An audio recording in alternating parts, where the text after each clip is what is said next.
Hello and welcome, silent souls.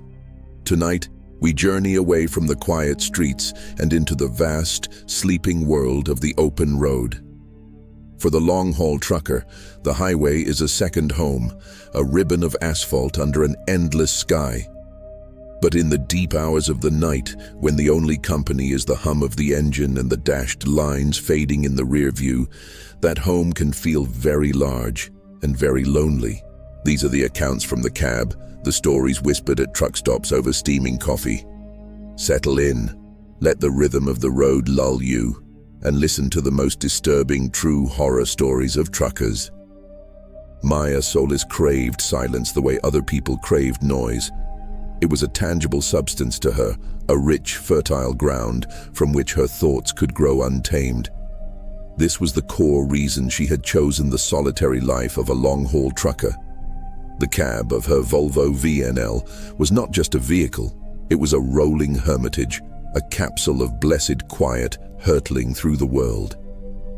She was in her late 40s with a calm, observant face and eyes that seemed to see more than just the road. She was a woman who trusted her gut, who felt the vibe of a place in the prickle on her skin and the subtle shifts in the air. A truck stop could feel warm and safe, while another, nearly identical, could raise the fine hairs on her arms for no reason she could logically name.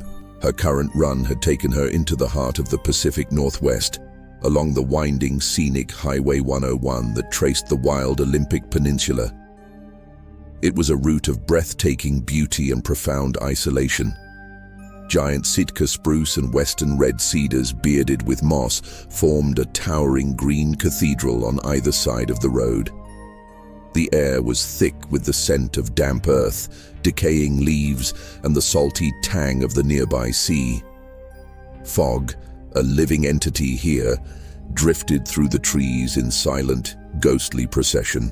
She was driving through one such patch of fog, a thick grey soup that reduced her world to the 20 feet of wet asphalt illuminated by her headlights. The wipers swished a slow, hypnotic rhythm. It was in this isolated bubble that she saw him, a figure standing under the dripping branches of a massive hemlock, his thumb outstretched. Maya never picked up hitchhikers. It was rule number 1, scrawled in mental ink at the top of her personal safety manual. But something about this man made her hesitate. He wasn't waving frantically, he was simply waiting. He was pale, almost luminous against the dark greenery, and soaked to the skin, his dark hair plastered to his forehead. He wore a simple, old-fashioned wool jacket, and his expression was not one of desperation, but of a profound, weary sadness. And his eyes, as her headlights swept over him, seemed to look directly into hers, holding a silent plea that bypassed all her rational rules. Her gut, that infallible compass, did not scream danger. It hummed with a different frequency, one of pity, of a deep, inexplicable need. Before her logical mind could veto the decision, her foot was easing off the accelerator, and her air brakes were hissing as she pulled the massive rig onto the narrow, muddy shoulder. She unlocked the passenger door and pushed it open. The man climbed up with a quiet, "Thank you," his voice soft and raspy, like the sound of wind through pine needles. He settled into the seat, bringing with him the overwhelming scent of wet wool and fresh, cold earth. He didn't drip on the upholstery, Maya noted absently. The water on him seemed to be absorbed by his very being. "Rough day to be walking," Maya said, pulling back onto the highway. The fog swallowed them again. "It is," he replied, his voice quiet. "I'm trying to get home. To Solduc." Maya nodded. She knew the place, a tiny, almost ghost town settlement nestled deep in the rainforest, known for its hot springs. "I can get you close. There's a turnoff a ways up the road." "That would be kind," he said. "My name is Elias." Maya. They drove in a silence that was not uncomfortable, but thick with unspoken history. Elias didn't fidget or try to make conversation. He simply sat, looking out at the fog, his presence a calm, cool weight in the cab.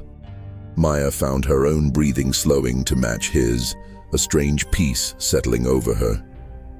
The usual defensive walls she kept up around strangers remained lowered. After about 20 minutes, he stirred. "This is my turn." Maya slowed, peering into the wall of gray.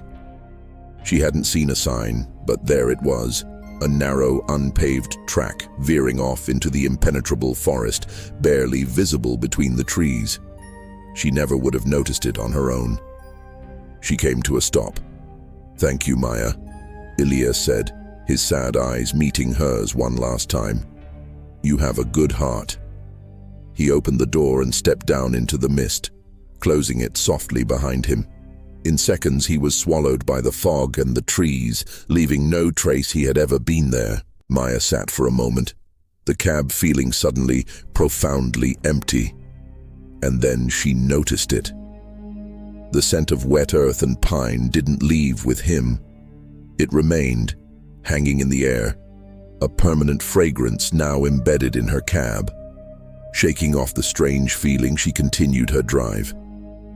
She delivered her load to a logging camp and turned around, beginning the long journey back south. But the odd piece of the drive with Elias was gone, replaced by a growing, creeping unease. The first sign was the temperature. A persistent chill had taken root in the passenger side of the cab. The climate control was set to a comfortable 72 degrees, but a pocket of air around the empty seat remained cold enough to raise goosebumps on her arm if she reached across. Then came the glimpses. Out of the corner of her eye, she would see a seated figure, a dark shape in the passenger seat, the suggestion of a head, of shoulders. It was always there, in the periphery, a half-formed impression that vanished the moment she turned her head to look directly. It was like trying to stare at a faint star. It only became visible when you looked away. The feeling of being watched was constant. It wasn't a malevolent stare, but an observant one. A presence. She started talking to the empty seat, half out of habit, half out of a need to break the eerie silence. "Cold enough for you over there?" Or, "Looks like more rain." There was never a response, but the feeling of being listened to was intense.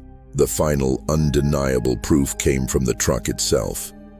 Her Volvo had a sophisticated weight-sensing system in the passenger seat, part of the airbag deployment logic. A light on the dash would illuminate if the seat was occupied. One evening, as she was driving, the light flickered on. The seat was empty.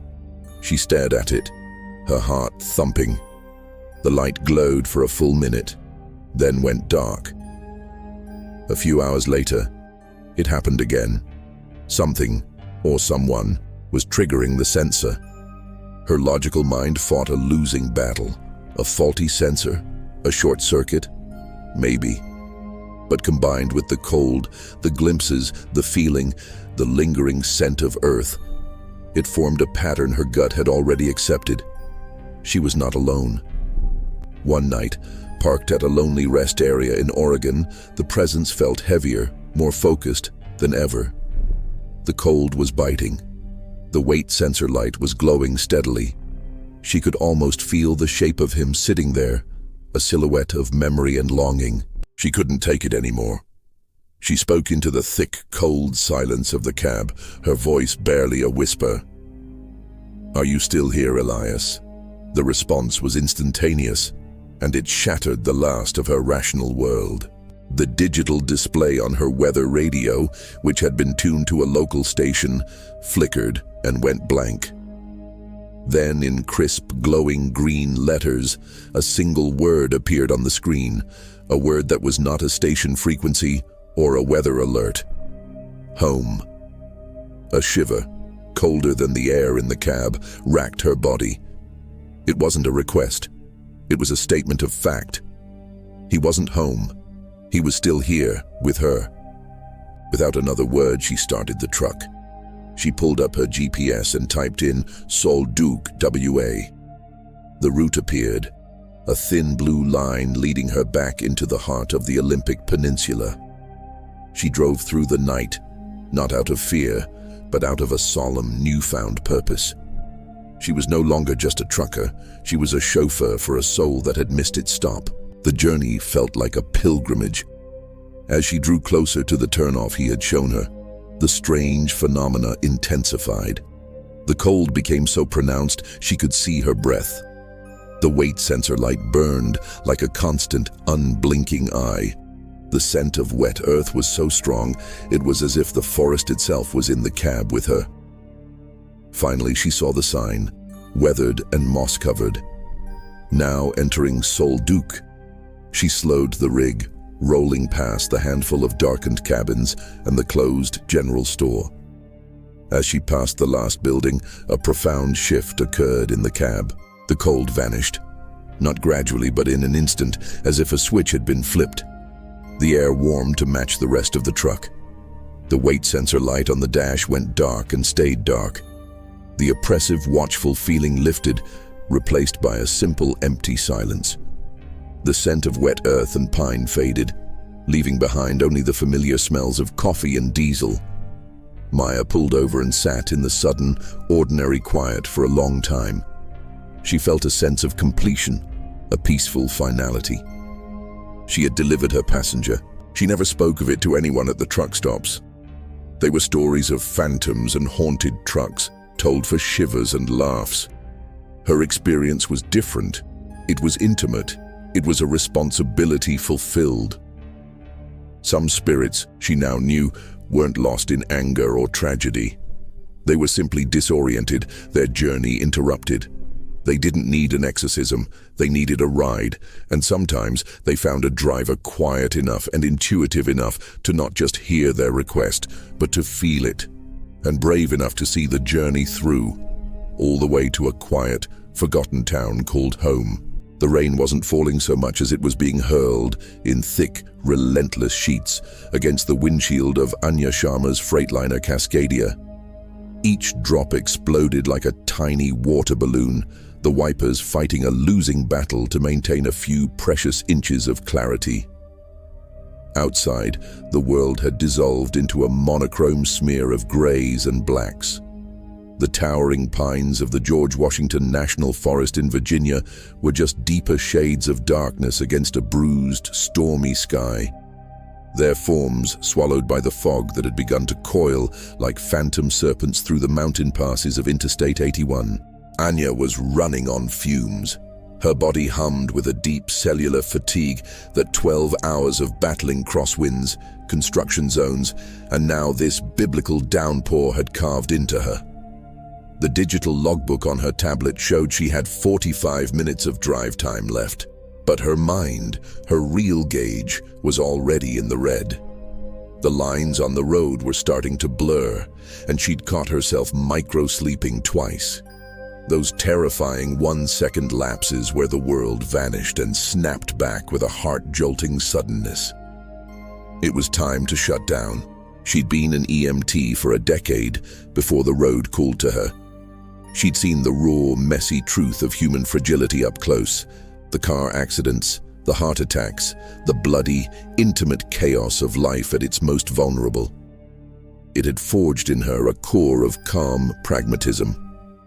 Panic was a luxury that cost lives. You assessed, you acted, you relied on procedure and training. Trucking, for all its solitude, appealed to that same part of her. It was a system of rules, weight limits, hours of service, air pressure, following your route. A controlled, predictable world of steel and diesel, or so she had thought. Her GPS showed a rest area 5 miles ahead, nestled deep in the woods off exit 205. It was marked as small, no amenities. Perfect. She didn't need amenities. She needed silence and a horizontal surface. She took the exit, a narrow, winding road that descended away from the highway's roar, the sound of her engine and the pounding rain suddenly becoming the only sounds in the universe. The rest area was exactly as described, a small asphalt loop with a dozen parking spots, a single dark picnic shelter, and 2 vault toilets that looked like forgotten concrete bunkers. It was completely, utterly empty. Not another truck, not a car, just her, She maneuvered her rig into a spot at the very back of the loop, as far from the road as possible, positioning it so the driver's side faced the impenetrable wall of the forest. It was a habit, a way to feel less exposed. She went through her shutdown ritual with methodical precision, set the parking brake, let the engine idle to cool the turbo, turned off the headlights. The world plunged into near total darkness, broken only by the faint glow of her instrument panel and the rhythmic pulse of her amber clearance lights reflecting in the wet asphalt. The silence, after hours of engine drone and rain hammer, was profound. It was a heavy woolen quiet, broken only by the drip, drip, drip of water from the trees onto her roof and the distant, mournful sigh of the wind through the pines. She pulled the curtain closed between the cab and the sleeper berth, creating her cocoon. The sleeper was her sanctuary, a space she kept meticulously clean and organized. A small, battery-powered lantern cast a soft, warm glow on the photos of her family taped to the wall, a stark contrast to the chaotic darkness outside. She changed into sweatpants and a t-shirt, her movements slow and heavy. The fatigue was a physical weight on her shoulders. She climbed into the bunk, the memory foam mattress sighing as it conformed to her body. The rain was a lullaby now, a constant white noise patter that soothed her frayed nerves. She recited her training in her head, a mantra from her EMT days. Airway, breathing, circulation, scene safe, BSI. The familiar acronyms were a comfort. Body substance isolation. The scene was safe. She was isolated. She was secure. She let the rhythm of the rain pull her down into a deep, dreamless sleep. Tap, tap, tap. The sound was polite, almost hesitant. 3 soft, distinct raps on the passenger side door. Anya's eyes snapped open. Her heart gave a single hard thump against her ribs. The EMT training kicked in before the fear could assess. She was fully awake, her senses dialed to 11. The rain was still falling, but more gently now. The digital clock on her mini fridge glowed 3:04 a.m. She lay perfectly still, listening.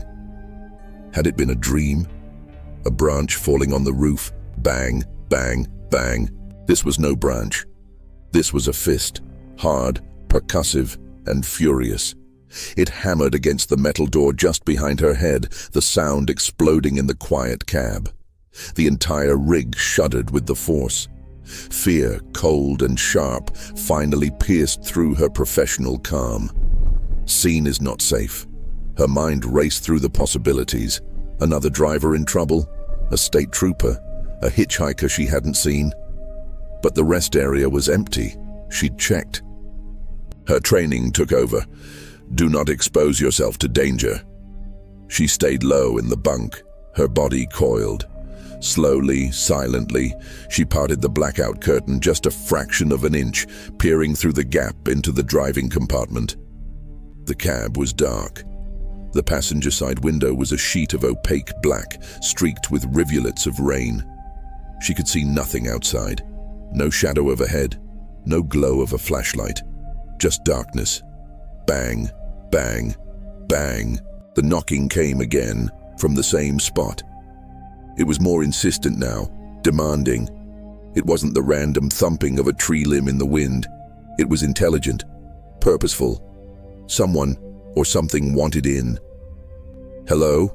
she called out, her voice tight and unnaturally loud in the confined space. "Who's there?" The knocking stopped instantly. The silence that followed was worse.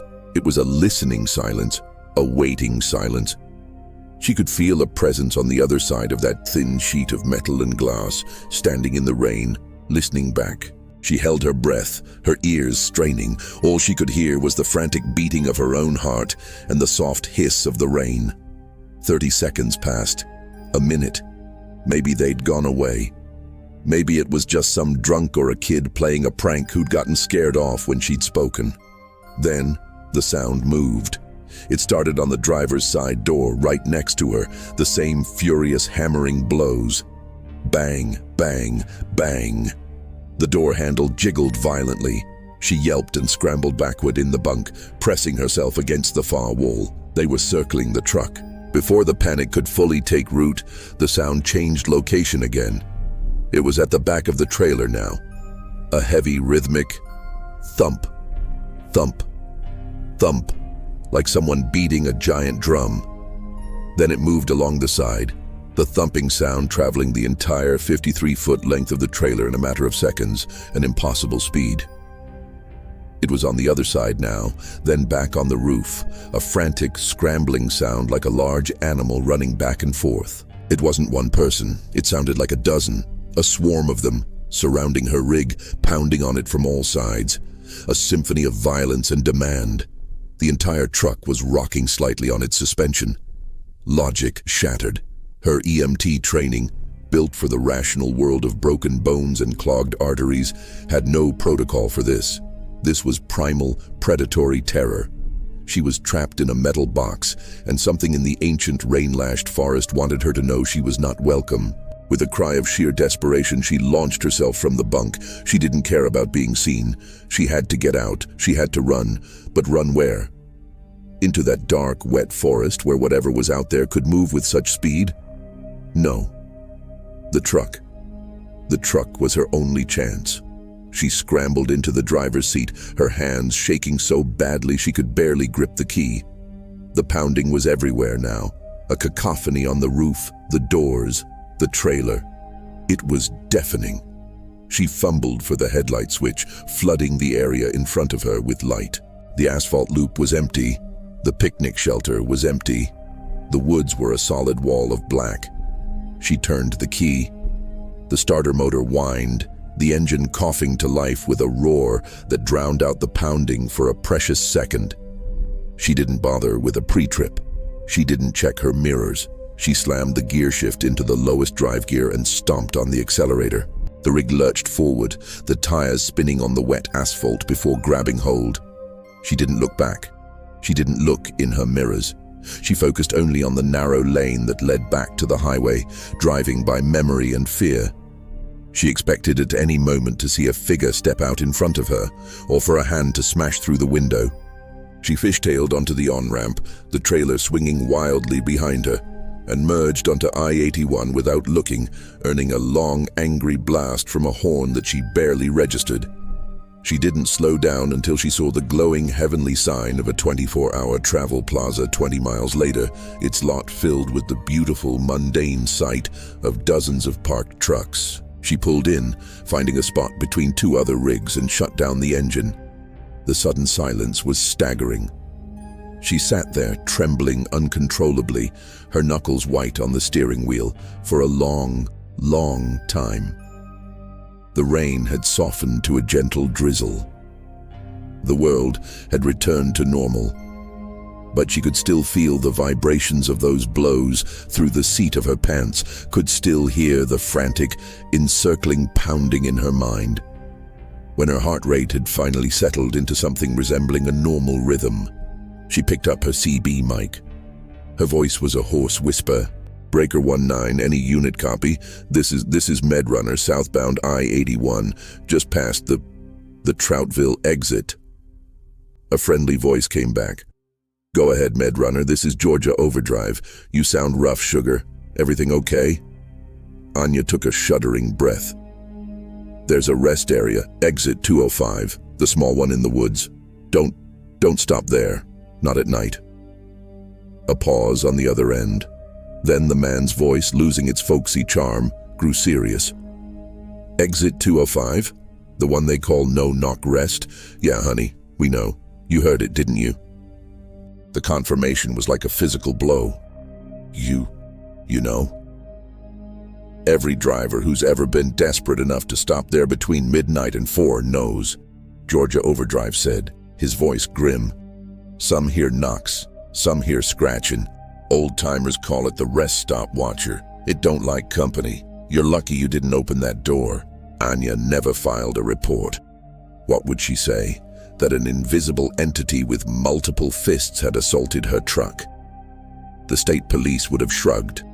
It was just one of those stories, a piece of road lore that wasn't a story at all to those who had lived it. She still drives I-81, but she plans her routes with obsessive care now, calculating her fatigue down to the minute to ensure she only stops at large, well-lit, crowded travel plazas. She never ever stops at small, wooded rest areas after dark. The memory of that night is a cold stone in her gut. It wasn't a ghost in the traditional sense. It was something else. A territorial presence. A guardian of a forgotten piece of the deep woods that took a violent exception to modern intruders. Her rational EMT-trained mind still struggles to process it. But her body remembers. Her soul remembers. And sometimes, on a quiet, rainy night, when she's safe in her bunk surrounded by other trucks, she'll hear a distant sound, a creak, a tap. And her heart will seize for a moment, a conditioned reflex to the memory of that furious, invisible pounding and the terrifying listening silence that followed. The Great Plains of Kansas are a lesson in scale. For a man like Jukebox Jeff, who had spent his whole life within their vast, unending embrace, they were not empty, but full. Full of sky, full of wind, full of a quiet, humming energy that resonated deep in his bones. He knew I-70 the way a sailor knows a familiar sea. Every gentle swell of a hill, every grain elevator that stood like a castle deep on the horizon, every tiny town that appeared as a brief cluster of trees and water towers before vanishing in the rearview mirror. His rig, a classic Kenworth W900, was his ship on this asphalt ocean. But its true soul was the music. A custom-built stereo system, his pride and joy filled the cab with a rolling wave of sound. Tonight, it was Creedence Clearwater Revival, John Fogerty's raspy voice singing about a bad moon rising, a perfect soundtrack to the dramatic sunset burning itself out in the west. Beside him, in the passenger seat, his wife and co-driver Lydia dozed, her head resting against the window, a travel blanket pulled up to her chin. They were a team, had been for 25 years. He drove the night shift, she drove the day, and their life was a comfortable rolling rhythm of diesel, coffee, and classic rock. Jeff was a man built for this life. His face was tanned and creased from a lifetime of squinting into the sun, his hands broad and capable on the wheel. He had a seemingly endless supply of jokes and a voice that could coax a smile from the most hardened waitress at a truck stop diner. He believed in the tangible world, the weight of a trailer, the smell of rain on hot asphalt, the joy of a perfectly timed gear shift. The supernatural was for campfire stories and late-night TV. As the last sliver of sun vanished, plunging the plains into a deep velvety blue, Jeff noticed a new set of headlights in his mirror. They were far back, but there was something off about them. Most semi-truck headlights were set wide apart, framing the grille. These were closer together, almost fused into a single piercing eye of light. It gave the pursuing truck a cyclops-like, predatory appearance. He didn't think much of it at first. Just another night runner, probably a company driver pushing to make a deadline. He turned up the music, tapping his fingers on the wheel to the beat. Fogerty gave way to the Allman Brothers, the long, lonesome wail of Dwayne's guitar slide, fitting the mood of the darkening plains. An hour later, near the town of Wakini, he glanced in the mirror again. The headlights were still there, maintaining the exact same distance. It was odd. On a straight, empty highway like this, drivers usually passed or fell back. This one was just pacing him. A faint prickle of unease, no bigger than a pinprick, touched the back of his neck. He decided to test it. He eased off the accelerator, letting his speed drop from 72 to 68. The headlights behind him didn't grow larger. They slowed in perfect sync, maintaining the gap. The pinprick of unease became a cold trickle. He pushed the throttle down, the Kenworth surging forward. The needle climbed, 75, 78, 80. He wasn't a speeder, but he needed to know. He watched the mirror. The headlights kept pace, effortlessly, silently. There was no roar of a straining engine, no change in the quality of the light. They just matched him. as if they were tethered to his bumper by an invisible cord. A knot of cold dread tightened in his stomach. This wasn't right. This wasn't a person. People got tired, they got distracted, they made small adjustments. This was machine-like. Relentless, he reached over and turned the music off. The sudden silence in the cab was heavy, broken only by the hum of the engine and the whine of the tires. The silence seemed to make the presence of those silent, pursuing headlights even more menacing. "Lyd," he said softly, not wanting to startle her. "Lydia, wake up." She stirred, blinking sleep from her eyes. What's up, honey? You need a break?" "Look in the mirror," he said, his voice low and tense. "The headlights behind us. Tell me what you see." Lydia, a practical woman with a calm demeanor that perfectly balanced Jeff's gregarious nature, leaned forward and peered into the side mirror. She was silent for a long moment, her brow furrowed. "I see him," she said slowly. "Weird-looking things, too close together. Why? How long have they been there?" "I don't know. Since I fell asleep, I guess." "Why are you whispering?" "Because," Jeff said, his eyes flicking from the road to the mirror and back.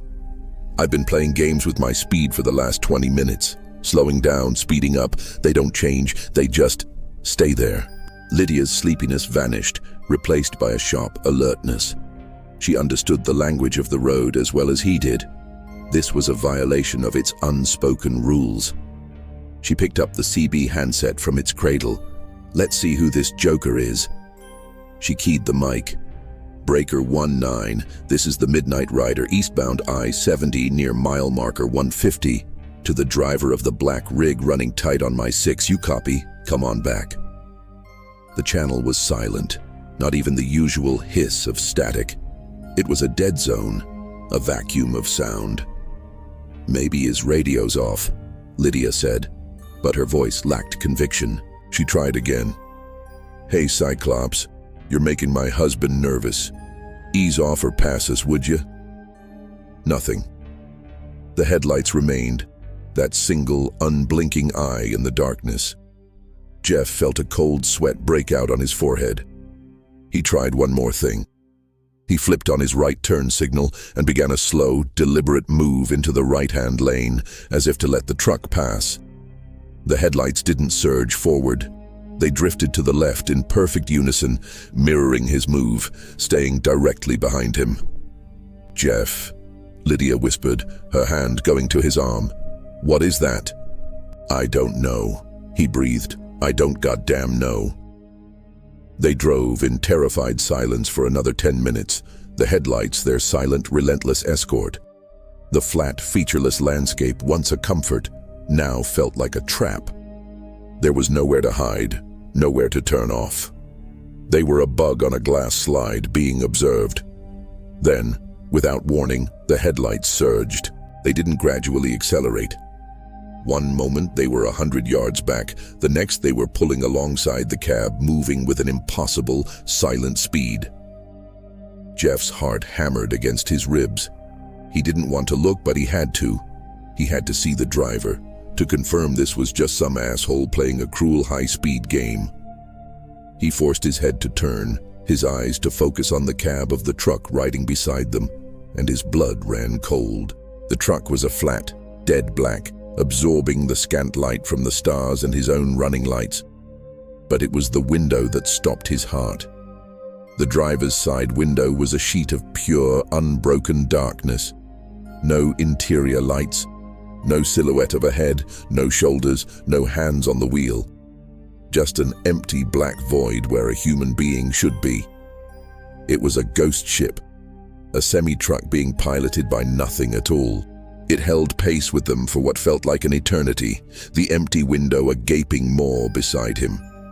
Jeff could feel a cold radiating from it, a chill that had nothing to do with the night air. Lydia had her hand clamped over her mouth, her eyes wide with terror. Then, as suddenly as it had appeared, the black semi accelerated. It shot ahead of them, its form seeming to blur at the edges, and vanished over the next gentle rise in the road. Jeff, his hands shaking violently, let off the accelerator. They coasted up the hill, the engine noise suddenly loud in the crushing silence. As they crested the rise, their headlights swept across the road ahead. It was a long, straight descent, visible for at least 2 miles. It was completely, utterly empty. The black semi was gone. There were no exits, no turnoffs. It had simply ceased to exist. Jeff pulled the Kenworth onto the wide shoulder, the gravel crunching under the tires. He put the truck in park, set the brake, and just sat there, breathing heavily. He and Lydia didn't speak for a long time. They just stared at the empty road ahead, the reality of what they had just witnessed slowly sinking in. Finally, Lydia picked up the CB again. Her voice was shaky. Breaker for any eastbound on I-70. Did anyone just see a black semi? No lights on the cab? Just past us? The radio crackled to life, but not with a direct response. It was 2 other drivers talking to each other, their voices laced with confusion. Eastbound at mile 165, and I'll be damned. I just saw a black rig moving like a bat out of hell, no running lights. A second voice cut in. That's impossible. I'm at mile 145, and I just saw the same damn thing headed west. Jeff and Lydia looked at each other, a fresh wave of horror washing over them. It was in 2 places at once. It was going in 2 directions at once. It was not of this world. They never saw the black semi again. They finished their run, but the joy had been leached from the road. The music in the cab was quieter now. The open plains felt a little more menacing. Jeff, the eternal optimist, had been fundamentally shaken.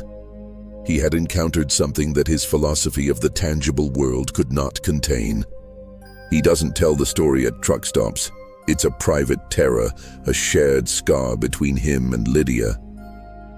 But sometimes, on a clear, dark night on a long, straight stretch of I-70, when he sees a single set of headlights far behind him, he'll feel that old knot of dread tighten in his stomach. He'll watch, his knuckles white on the wheel, until the lights either pass him or turn off, proving themselves to be ordinary, human, and real. The phantom truck, the black semi of Kansas, had taught him a humbling lesson. That the road, for all its familiar rules and rhythms, still holds pockets of pure, inexplicable mystery. Silent companions in the dark that remind you that you are just a temporary guest in an ancient, vast land. For Ben Carter, the world was a system of elegant, solvable problems. At 28, he was part of a new generation of truckers, one that viewed the iconic CB radio not as a lifeline, but as a relic. His Freightliner Cascadia was a rolling command center, its intelligence built not on the folksy wisdom of old-timers, but on the cold, hard logic of silicon. His dashboard was a constellation of digital screens, a GPS that updated traffic in real time, an electronic logbook that tracked his hours to the second, a satellite radio with 1,000 channels of curated content, and a sophisticated weather radar that painted the atmosphere in swirls of green, yellow, and red. The CB, a clunky plastic and metal box with a tangled cord, was an afterthought, a mandatory piece of equipment he kept switched off, its constant crackle and inane chatter an affront to his ordered digital world. His current run was a high-priority load of pharmaceutical supplies from Portland to Denver, a route that took him over some of the most formidable mountain passes in the country. He'd studied the weather models for days, planning his ascent of Donner Pass in California for the dead of night to avoid traffic. The models had predicted a mild system, some scattered snow showers. They were wrong. By the time he began the long, winding climb into the Sierras, a full-blown blizzard had descended. The world outside his windshield had been reduced to a swirling white chaos. His high beams were useless, reflecting back at him in a solid wall of flying snow. He was reduced to crawling along at 25 miles per hour, his knuckles white on the wheel, his entire being focused on the tiny patch of asphalt illuminated by his fog lights. The satellite signal for his music and GPS flickered in and out, defeated by the dense, icy atmosphere. The only sound was the roar of the wind, the rhythmic thump, thump, thump of the snowplow blades on the road, and the frantic swish of his own wipers. Frustrated and cut off from his digital tether, he remembered the antique on his dashboard. With a sigh of resignation, he reached over and flicked the CB on. The speaker erupted with a burst of static, then the strained, urgent voices of other drivers. Black ice reported eastbound just past the summit. For God's sake, take it slow. Any word on the chain controls? I'm only all-wheel drive, I can't get stuck up here. This is Caltrans, we've got a jackknife at mile 187, all eastbound lanes are... The channel was a tapestry of fear and frustration, a raw human nerve exposed. Ben listened, a grudging respect forming for this analog network that thrived when his digital world failed. He keyed his mic, his voice sounding thin and young against the grizzled tones on the channel. Breaker 19, this is Freightliner 734, eastbound, starting the climb now. Anyone got a current road condition update? Over. A voice, weathered and calm, came back. Copy Freightliner. This is Snowman. It's a real goat rope up here. Winds are hitting 60, whiteout conditions. Stick to the crawler lane. Don't even think about your brakes. Just low gear and pray. Thanks, Snowman. Copy that, Ben said, the professional lingo feeling foreign on his tongue. He drove on, the CB his only link to reality. The reports were a litany of woes, spinouts, closed lanes, freezing temperatures. And then, as he passed a sign for a scenic overlook that was now just a concept, the channel abruptly cleared. The other voices vanished as if a switch had been thrown. In their place was a new signal, faint but clear, cutting through the storm's static with an unnatural purity. It was a young man's voice. It couldn't have been older than 20. And it was saturated with a terror so profound it was a physical thing, a cold hand reaching through the speaker and clutching Ben's heart. Anybody copy? This is Big Red. I'm off the road, I think near the summit. I can't see. My leg's pinned. It's so cold, is anyone out there? The voice was broken by static, then returned, weaker. The fire's out. Cabs filling with snow. Please, somebody. Ben's blood ran cold. This wasn't a general distress call. This was a specific, immediate, and desperate situation. His EMT training, a course he'd taken years ago, surged to the forefront of his mind. Scene safety. Assess the victim. He keyed his mic, his voice sharp and urgent. Big Red, this is Freightliner 734, I copy. What's your 20? Give me a mile marker. What's your rig? Talk to me, Big Red. There was no response. No pause, no indication he had been heard. The young man's voice simply continued its loop, a recorded plea playing on a ghost frequency. Anybody copy? This is Big Red. I'm off the road, I think near the summit. I can't see. My leg's pinned. It's so cold. Is anyone out there? The exact same words, the same cadence, the same crack of panic in the same exact place. A sickening realization dawned on Ben. This wasn't live. Another driver broke in, his voice uneasy. Hey, who's the kid? Big Red, you copy? What's your location? A third voice, older, grim. It's no use. You can't help him. Ben keyed his mic again, frustration mixing with his fear. What do you mean it's no use? He's pinned, he's freezing. Big Red, if you can hear me, sound your horn. Flash your lights. The ghostly voice continued. Oblivious. The fire's out. Cabs filling with snow. Please, somebody. The older driver came back on, his voice low and solemn, carrying the weight of decades on the road. Son, that's Charlie. You can't help him. He's been calling since 78. Just listen. It's all you can do. The words landed like a physical blow. Since 78. Ben felt the world tilt. The blizzard outside, the modern technology in his cab, it all fell away, and he was suddenly connected to a tragedy that was older than he was. He drove on, a captive audience to the looping nightmare. The broadcast would fade into static for a minute, then return, always picking up at the same desperate beginning. "Anybody copy? This is Big Red." He heard it 5, 6, 7 times.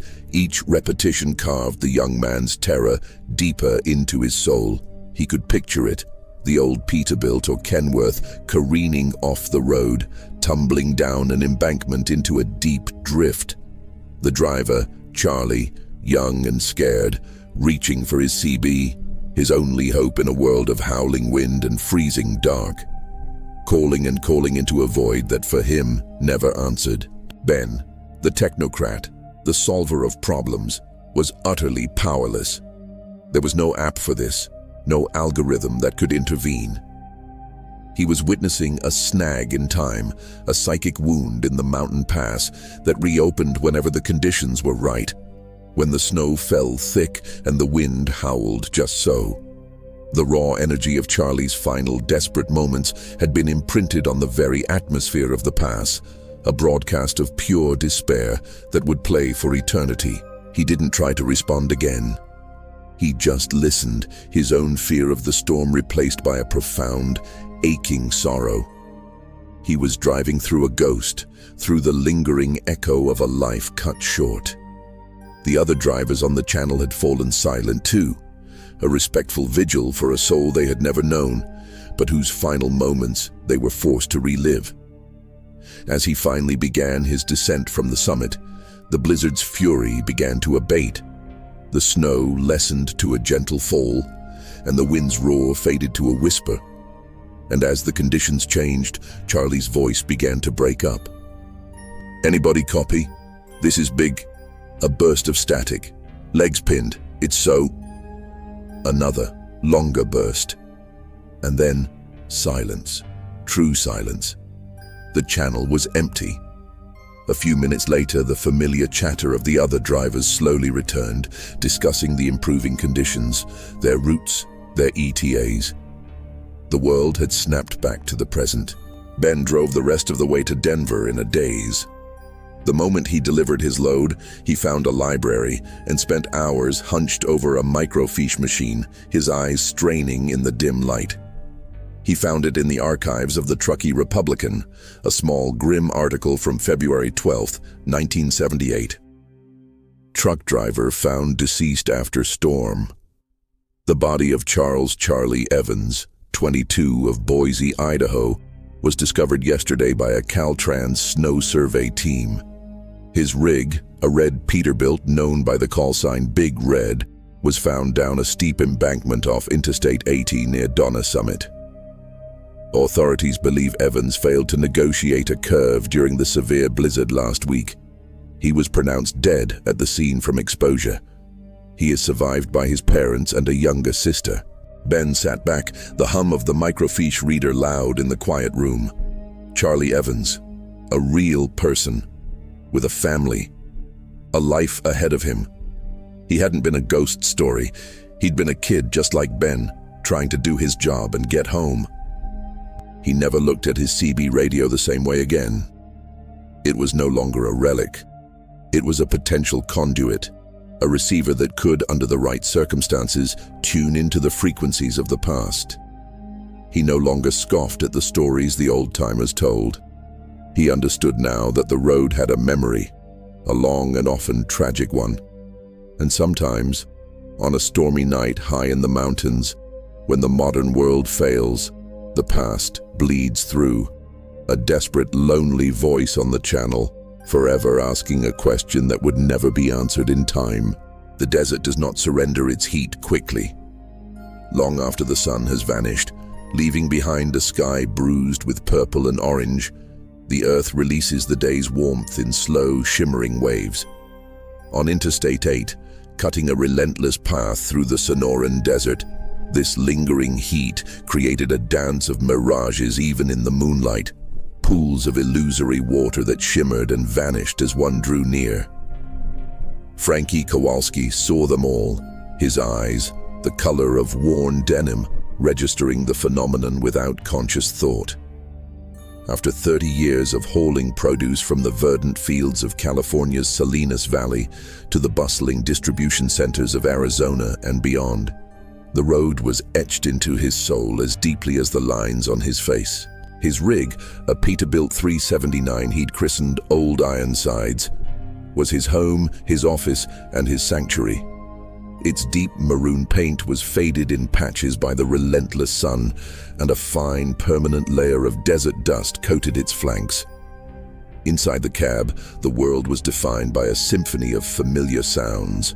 The low, rumbling bass of the 14-liter diesel engine, the rhythmic click-clack of the tires over the seams in the asphalt, and the faint, constant whisper of air moving through the vents.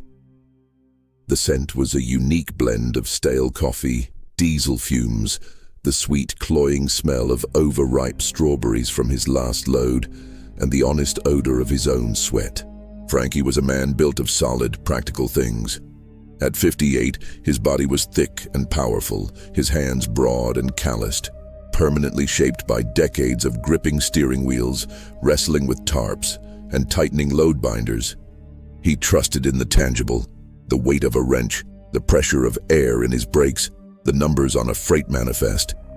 The world of ghosts and phantoms belonged to the drunk tankers and rookie drivers who spent too much time alone with their fears. His philosophy was simple. You did your job, you watched the road, and you didn't go looking for trouble. Trouble, in his experience, was usually just a mechanical failure or a bad decision wearing a scary mask.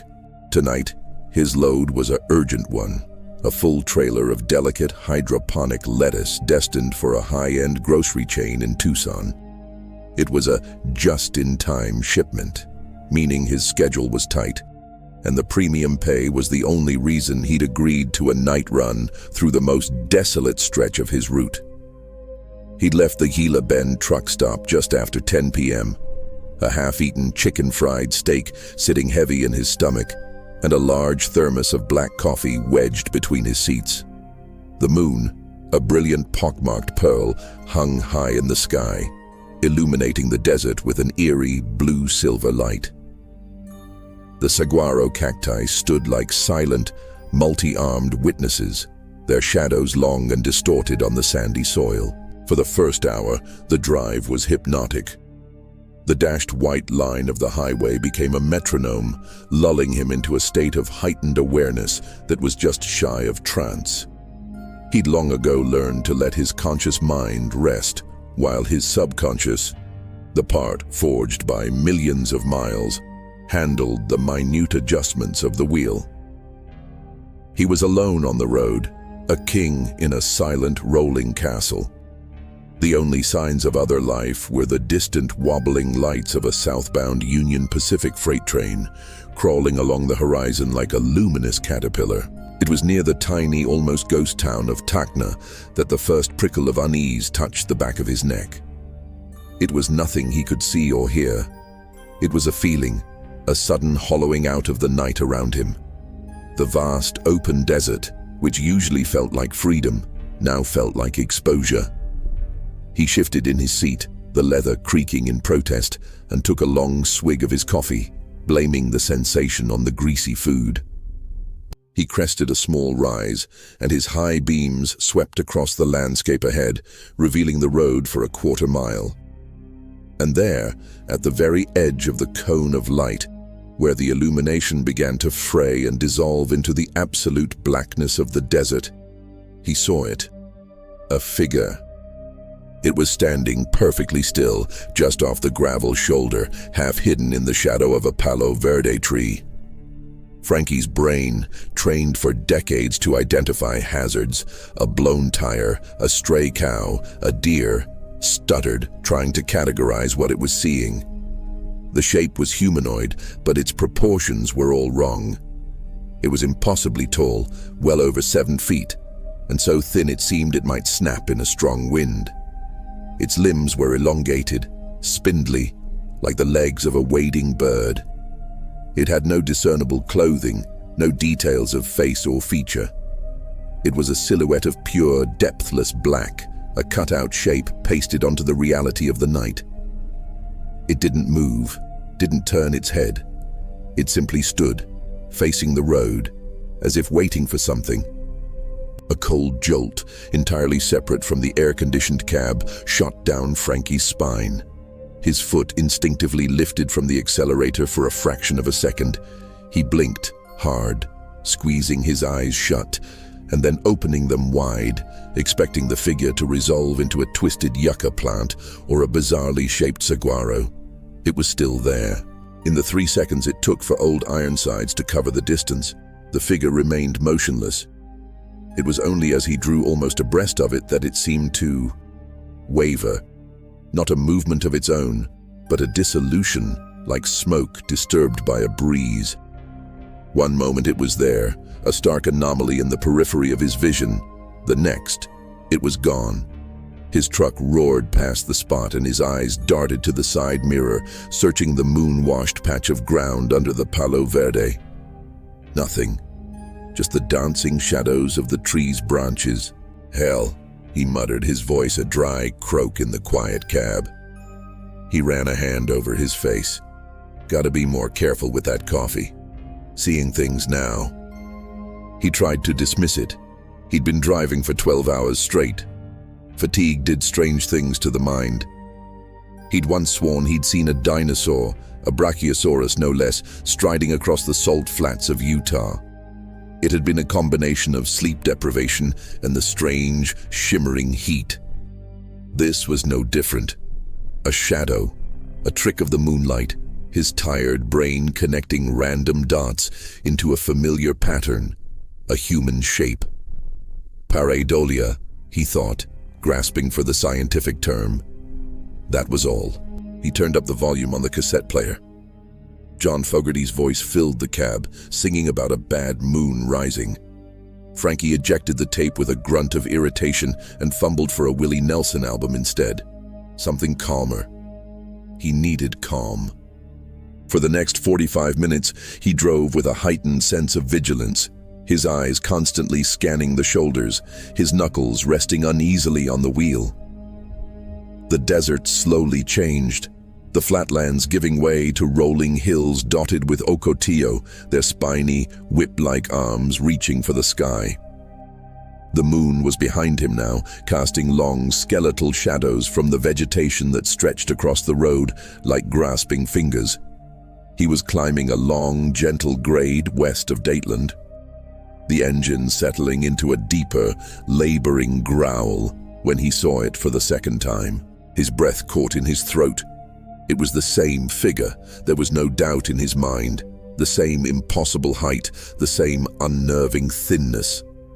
This time, it was standing in the open, clear of any vegetation on the passenger side of the highway. And it was closer.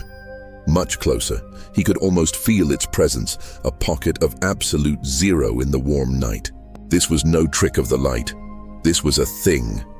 A solid, tangible presence, and the most chilling part was its posture. It wasn't slumped or casual. It stood with a straight-backed, almost formal stillness, its featureless head facing directly forward, down the length of the highway. It was waiting. He knew it, with a certainty that froze the blood in his veins. It was waiting for him. Fear, cold and sharp, pierced through the layers of his pragmatism. This wasn't fatigue. This was real. He jerked his eyes away, focusing on the road ahead, his heart hammering a frantic, panicked rhythm against his ribs. He couldn't look at it. He was afraid that if he did, it would turn its head, and whatever void served as its face would be looking directly back at him. As the truck passed, he forced himself to glance into the large, convex side mirror on the passenger door. The figure was gone. The stretch of gravel shoulder where it had stood was empty. A low curse escaped his lips. His hands were trembling. He needed to hear another human voice. He needed to know he wasn't going insane. With a hand that felt numb and clumsy, he reached for the CB radio mic, its coiled cord swinging like a pendulum. He keyed the mic, his voice tight, stripped of its usual gravelly confidence. Breaker 19. This is Flatbed Frankie, westbound on the I-8, coming up on mile marker 78. Any other hammer jammers out there, copy? Anybody else just see a tall drink of water on the shoulder? Looks like a man, but ain't. The response was a hiss of empty static. The channel was dead. Usually this stretch had a few night runners, their chatter a comforting background noise. Tonight, there was nothing. The silence felt deliberate, oppressive. He was about to put the mic down when a voice, young and laced with nervous tension, cut through the white noise. "I copy, Flatbed. This is Greenhorn. I saw it. I saw it 50 miles back, east of Tacna. Thought I was losing my mind. You're the first to say something." Frankie's mouth went dry as dust. 50 miles. The confirmation should have been a relief, but it only deepened the terror. This thing, this entity, was not bound by the rules of distance or time. It was in two places at once, or it was moving in a way he couldn't comprehend. "You get a description, Greenhorn?" Frankie asked, his voice low. "Yeah." The young voice came back, shaky. "Real tall, skinny, like real skinny. Didn't have no face, just stood there. Didn't move a muscle. Gave me the willies so bad I damn near pissed myself." "Yeah," Frankie said, the word a sigh of shared dread. "That's the one. You keep the shiny side up, kid. I'm pushing on." "You too, Flatbed." Greenhorn, out. The CB fell silent again. Frankie was truly alone now, armed only with the terrifying knowledge that what he had seen was real, and he was not its only witness. He pushed the throttle, the engine roaring in response. The needle on the speedometer climbed past 75, then 80. He didn't care about fuel economy or a potential ticket. He needed lights, people, the mundane, reassuring chaos of a truck stop. An hour later, the sprawling, garish lights of a 24-hour fuel station and casino on the outskirts of Yuma appeared on the horizon, a welcome beacon of civilization. He guided Old Ironsides into the vast, brightly lit lot, parking amidst a dozen other rigs. The sound of their idling engines was a chorus of normality. He climbed out, his legs feeling unsteady, and filled his tanks, the smell of diesel a comforting familiarity. He kept scanning the darkness beyond the circle of light, half expecting to see the tall, thin shape watching him from the edge of the desert. He saw nothing but the empty, moonlit sands. He went inside, the cacophony of slot machines and the glare of fluorescent lights a jarring assault on his senses. He bought a fresh thermos of coffee and a pack of cigarettes, a habit he'd quit years ago, but now felt a desperate need for. He didn't talk to anyone, he just stood for a moment, absorbing the noise, the presence of other people, letting it wash away the residue of fear. Feeling marginally better, he walked back to his truck. The night air was still warm, but the fear had left a permanent chill in his bones. He performed his pre-trip inspection on autopilot, checking his tires, his lights, his trailer connections. It was a ritual of control, a way to reassert order over the chaos of the last few hours. As he climbed up into the cab and settled into the driver's seat, he glanced one last time into his side mirror, a habitual check of his blind spot, and his blood turned to ice. There, at the far edge of the parking lot, standing under a lone, flickering sodium vapor light that cast a sickly orange glow, it stood. The same tall, thin silhouette, motionless, facing his truck.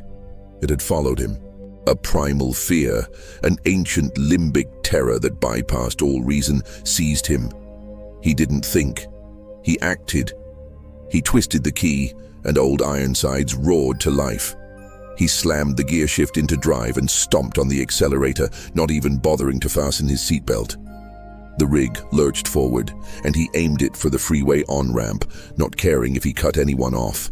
He had to get away. He merged onto I-8, pushing the engine harder than he had in years.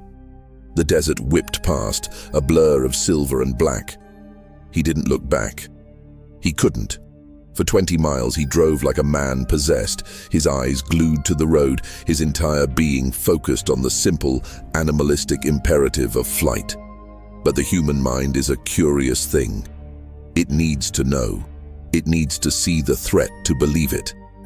Slowly, hesitantly, his heart pounding a frantic drum solo in his ears, He let his eyes drift to the large side mirror. At first, he saw only the dark ribbon of the road behind him, empty of other headlights. Then he adjusted his focus, looking beyond the asphalt, into the desert itself. And he saw it.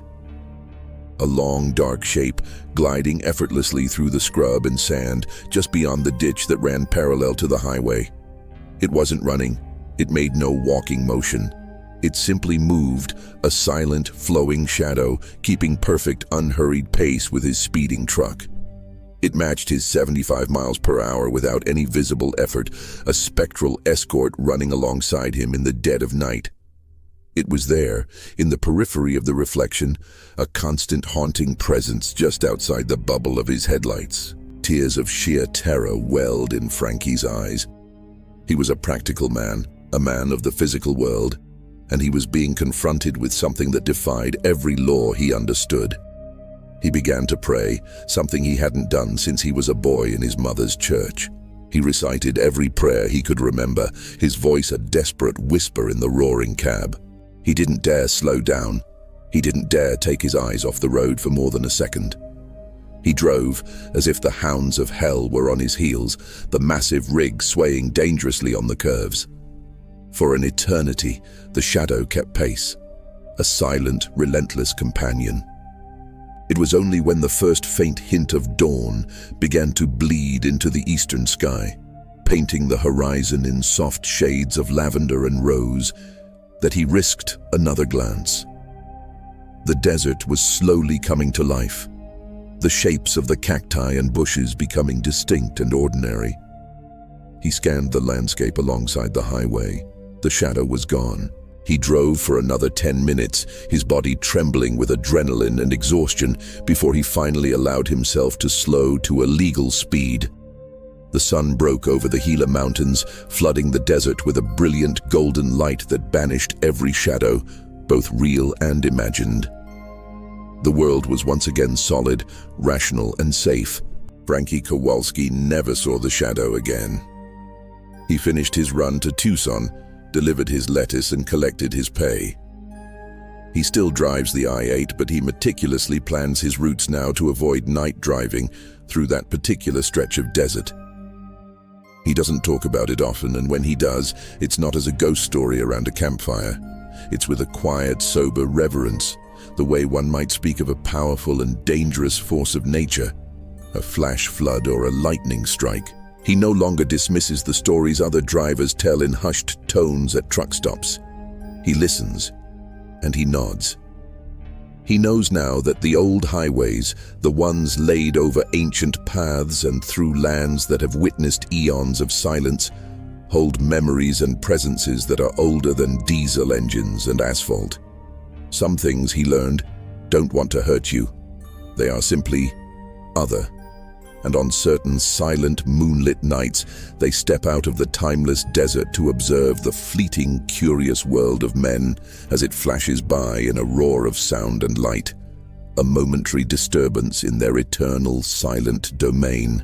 The industrial district of Gary, Indiana, after midnight, was a landscape born from a nightmare of industry and decay.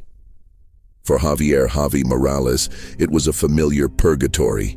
His rig, a 10-year-old International with a persistent coolant leak and 1 million hard miles on its odometer, felt like the only living thing in a graveyard of steel and brick.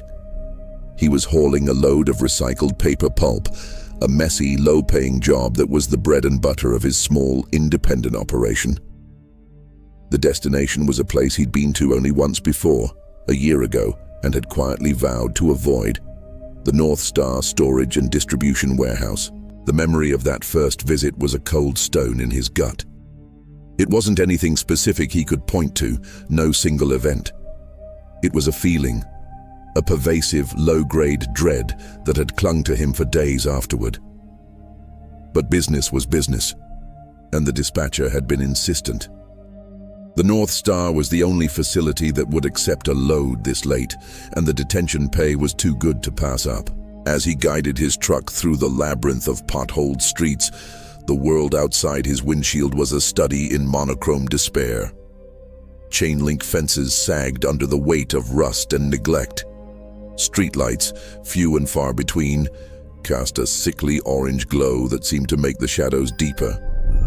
The air, even through the closed vents of his cab, carried the metallic tang of the nearby steel mills, a scent that had seeped into the very soil of the city. And then he saw it. The North Star warehouse. It was a colossal structure, a windowless monolith of stained red brick that seemed to absorb the feeble light rather than reflect it. It was older than the surrounding buildings, a relic from a time when Gary was a titan of industry. Its loading docks, a dozen yawning concrete mouths, were dark and empty. A single flickering fluorescent tube buzzed over Dock 7, the number he'd been given. It was the only sign of life. Javi pulled his rig up to the dock, the crunch of his tires on gravel unnaturally loud in the silence. He set the parking brake with a solid thunk and killed the engine. The sudden quiet was oppressive. It wasn't just an absence of sound, it was a vacuum, a dead zone. He couldn't hear the distant hum of the highway, the barking of a dog, not even the whisper of the wind. It was as if the warehouse existed in a bubble, a pocket of absolute stillness. He climbed out of the cab, the cold night air biting through his denim jacket. He pulled out his phone. No signal, of course. He'd forgotten that from last time. The warehouse seemed to swallow electromagnetic waves along with the light and sound. He walked to the steel roll-up door of Dock 7. There was no call button, no intercom. Just a heavy, rusted door. He banged on it with his fist, the sound flat and swallowed by the immense brick facade. For a long moment, nothing. Then, from deep within the bowels of the building he heard it. A low, groaning rumble, the sound of ancient machinery stirring to life. It was followed by the screech of metal on metal as the roll-up door began to judder upwards, inch by agonizing inch, revealing a rectangle of profound blackness. A man stood in the opening. He was tall and gaunt, dressed in coveralls that were too clean for this place. His face was long and pale, his eyes set deep in shadowy sockets. He held a clipboard. "Morales?" the man asked, his voice a dry rustle, like pages turning in a forgotten book. "Yeah," Javi said, handing over his bill of lading. "Javier Morales. Got a load of pulp." The man, his name tag read E. Gable, scanned the paper without really looking at it. He nodded once, a stiff bird-like motion. "Dock 7. You know the procedure. We'll unload. You wait." There was no please, no thank you, no offer of coffee or a restroom, just instructions. E. Gable turned and vanished back into the darkness of the warehouse. Javi backed his trailer up to the dock, the beeper on his rig emitting a series of shrill, anxious chirps that were violently out of place. Once he was sealed against the bumpers, he climbed back into his cab. His part was done. Now, he had to wait. He tried to read a dog-eared paperback, but the words swam on the page. He tried to listen to the radio, but all he found was static, a hissing white noise that seemed to emanate from the warehouse itself. He was left with only the silence and the growing, unnerving sensation of being watched. That's when he first felt it. A subtle vibration through the floor of his cab. It was a deep, resonant thrum, like the idle of a massive subterranean engine. It was the warehouse. The entire structure was humming, a low, pervasive note that he felt in his teeth and bones. "It's just the ventilation," he told himself, "or a generator." But it didn't feel mechanical. It felt organic, rhythmic, like a heartbeat. He peered through his side window into the darkness of the loading bay.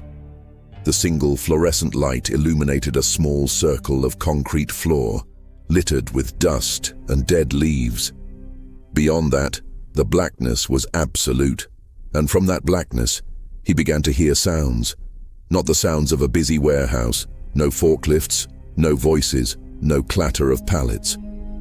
He heard a soft, wet, dragging sound, like something heavy being pulled across a concrete floor.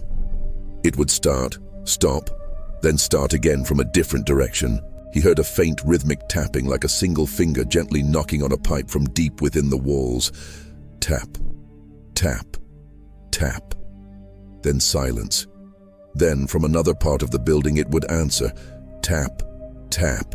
And then the whispering. It was the faintest of sounds, a sibilant rush of white noise that seemed to be woven into the fabric of the building's hum. He couldn't make out words, but he could feel the intent. It was a chorus of faint, desperate voices, all talking at once, a susurrus of lost conversations. He pressed his hands over his ears, but it didn't help. The sound was inside his head, a psychic pressure. This is insane, he thought, his heart hammering against his ribs. You're tired. You're spooking yourself. He decided to get out, to walk around, to prove to himself it was just a building. He stepped out of the cab and walked a few paces away from the dock, looking up at the sheer, windowless brick face towering over him. The humming was louder out here, a physical pressure in the air. The whispering seemed to coalesce, and for a single, terrifying moment, he thought he heard his name. Javier. He spun around. Nothing. Just the empty lot, his truck, and the yawning black maw of the loading dock. He hurried back to the cab, locking the doors. He was sweating despite the cold. He glanced at the clock. He'd only been here 20 minutes. It felt like hours. He forced himself to look back into the warehouse. And that's when he saw the first one. A shadow. But not a shadow cast by anything. It was a patch of deeper darkness within the already pitch-black bay, a humanoid shape that detached itself from the wall and drifted silently across the lit circle of concrete. It didn't walk, it glided, and as it passed through the light, the fluorescent tube above flickered violently, and Javi felt a wave of intense, soul-sucking cold wash over him, so sharp it made his eyes water. The shadow melted back into the darkness. A moment later, another one appeared from a different direction, repeating the same silent, gliding journey. They were unloading his truck. He wasn't being unloaded by men. He was being unloaded by shades, echoes, the ghosts of whatever this place had been or had consumed. The dragging sounds, the tapping, the whispering, it was all them, going through the motions of work in an endless purgatorial loop. E. Gable wasn't a foreman. He was a warden, a keeper of this silent, spectral workforce. Javi sat frozen in his seat, paralyzed by a terror so complete it was almost peaceful. He watched, mesmerized and horrified, as the shadows flitted in and out of the pool of light. He could hear the faint, ethereal sounds of his trailer's doors being opened, the whisper-like movement of his pallets of paper pulp being unloaded. There was no grunt of effort, no clatter of machinery, just a silent, efficient, and utterly chilling ballet of the dead. Time lost all meaning. He didn't know if he sat there for an hour or 5. The only thing that broke the spell was the sudden, jarring screech of the roll-up door descending. It slammed down onto the concrete with a final, deafening crash. The silence that followed was even heavier than before. The humming had stopped. The whispering had ceased. The warehouse was once again a silent, brooding monolith. A few minutes later, E. Gable emerged from a small pedestrian door to the side of the dock. He walked over to Javi's cab and tapped on the window. Javi, his hand trembling, rolled it down. Gable handed him the signed bill of lading. His skin was ice cold. "Finished," he said, his voice still that dry, rustling whisper. His deep-set eyes seemed to look through Javi, at something far behind him. "You can go." Javi didn't need to be told twice. He started the engine, the sound a roaring, beautiful declaration of life in the face of that deathly silence. He didn't bother with a pre-trip. He pulled away from the dock so fast his trailer wheels squealed, spraying gravel. He didn't stop driving until he was 50 miles away, across the state line into Illinois, parked under the bright, blessed lights of a bustling 24-hour truck stop. He sat there, his hands glued to the steering wheel, his entire body shaking. The sounds of other truckers, the smell of diesel and fried food, it was all so normal, so real. It was a lifeline thrown to a drowning man. He never took another load to the North Star warehouse.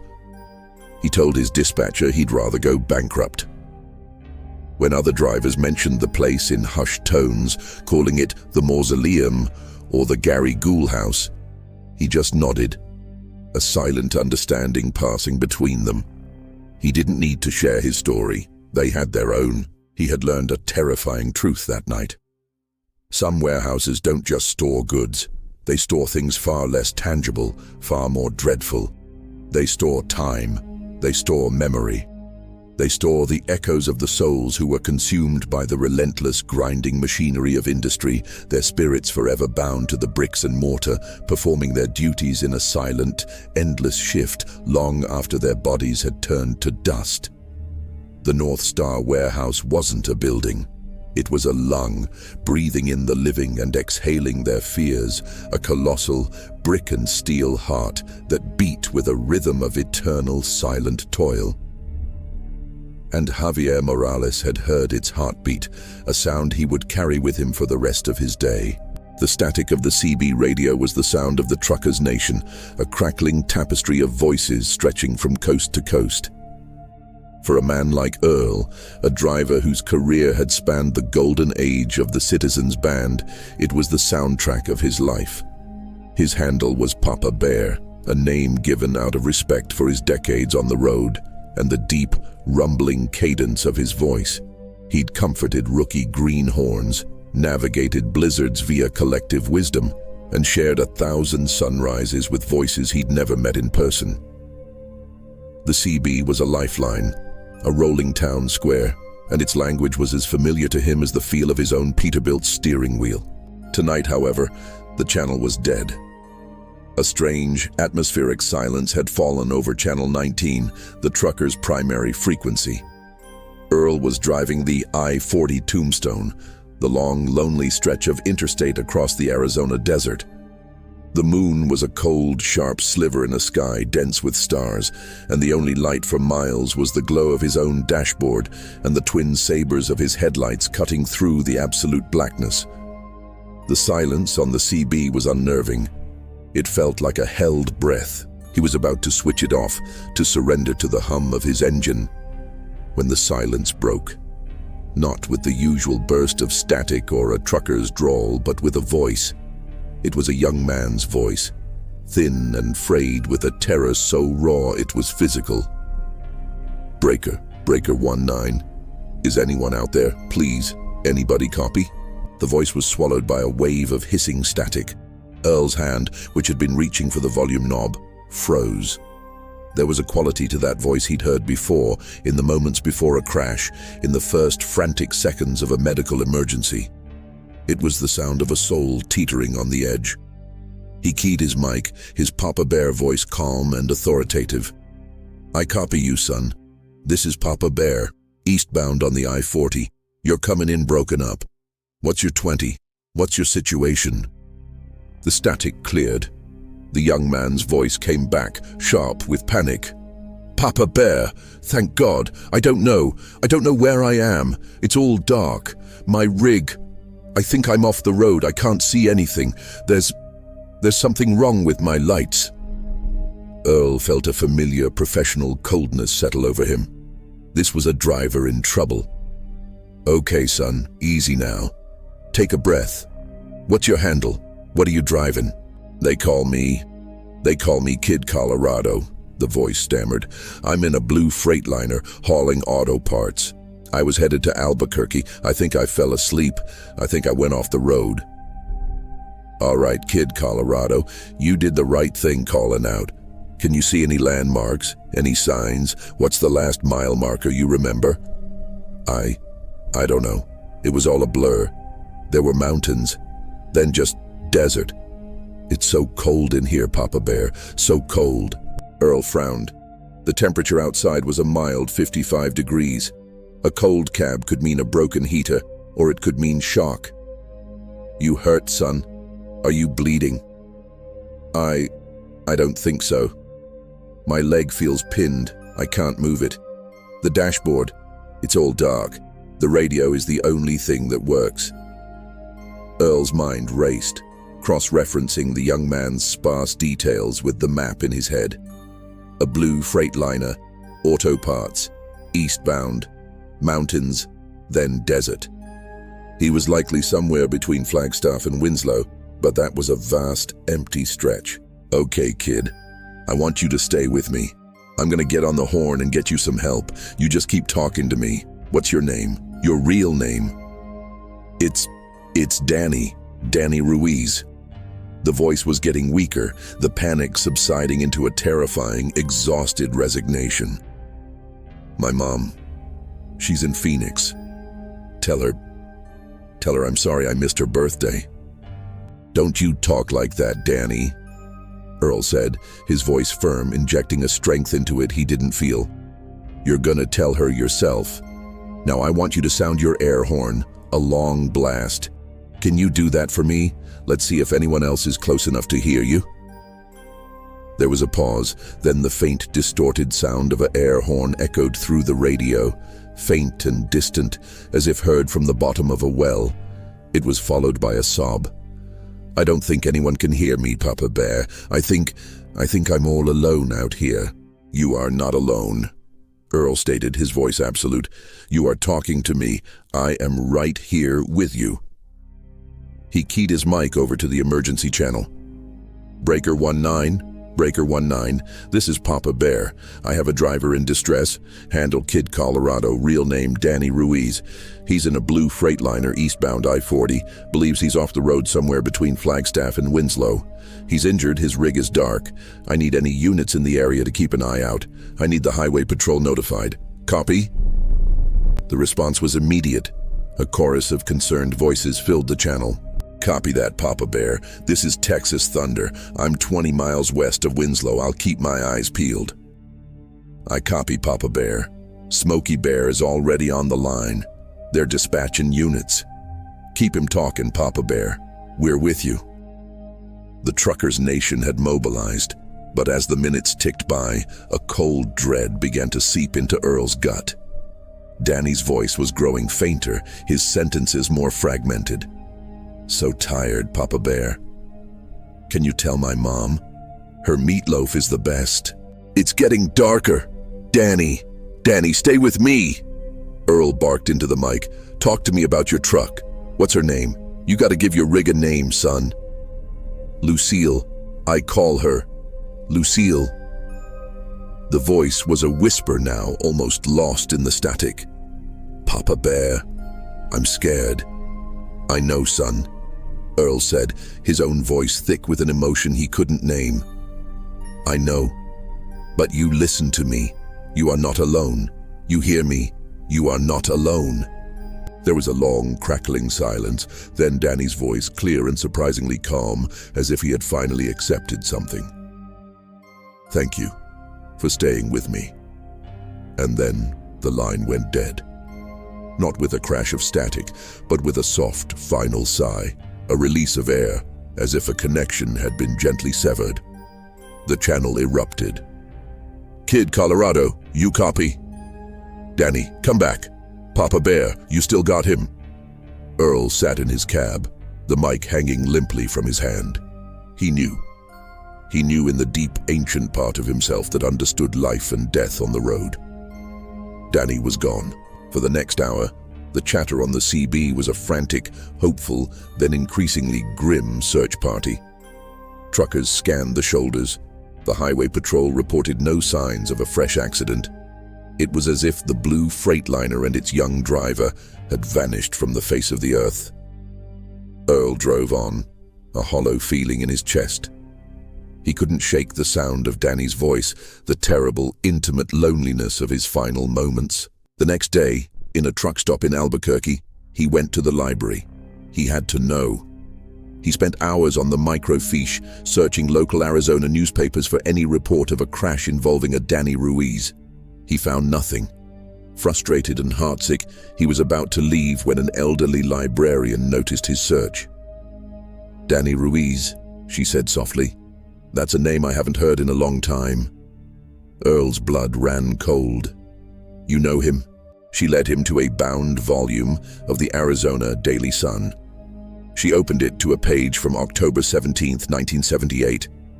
The headline was small, tucked away in the bottom corner. Missing trucker presumed dead. The article was brief. Danny Ruiz, 22, of Phoenix, had failed to arrive in Albuquerque with his load of auto parts. His blue Freightliner was never found. An extensive search of I-40 had turned up nothing. He was last heard from on his CB radio, telling another driver he was feeling tired. He was declared legally dead 7 years later. Earl stared at the grainy, smiling photo of a young man with dark hair and hopeful eyes. Kid, Colorado, 1978. The CB call he had received, the voice filled with modern panic, had come from a ghost, a spirit that had been lost in the desert for decades, its final desperate call for help somehow echoing through time, breaking through the static to find one last person to bear witness. Earl never spoke of it on the CB again. But sometimes, on a quiet, star-filled night on a lonely stretch of I-40, when the atmospheric conditions are just right, he'll hear a faint, whispered breaker on the edge of the static. And he'll key his mic just for a moment, and in his deep, rumbling Papa Bear voice, he'll say softly into the void, "I copy you, son.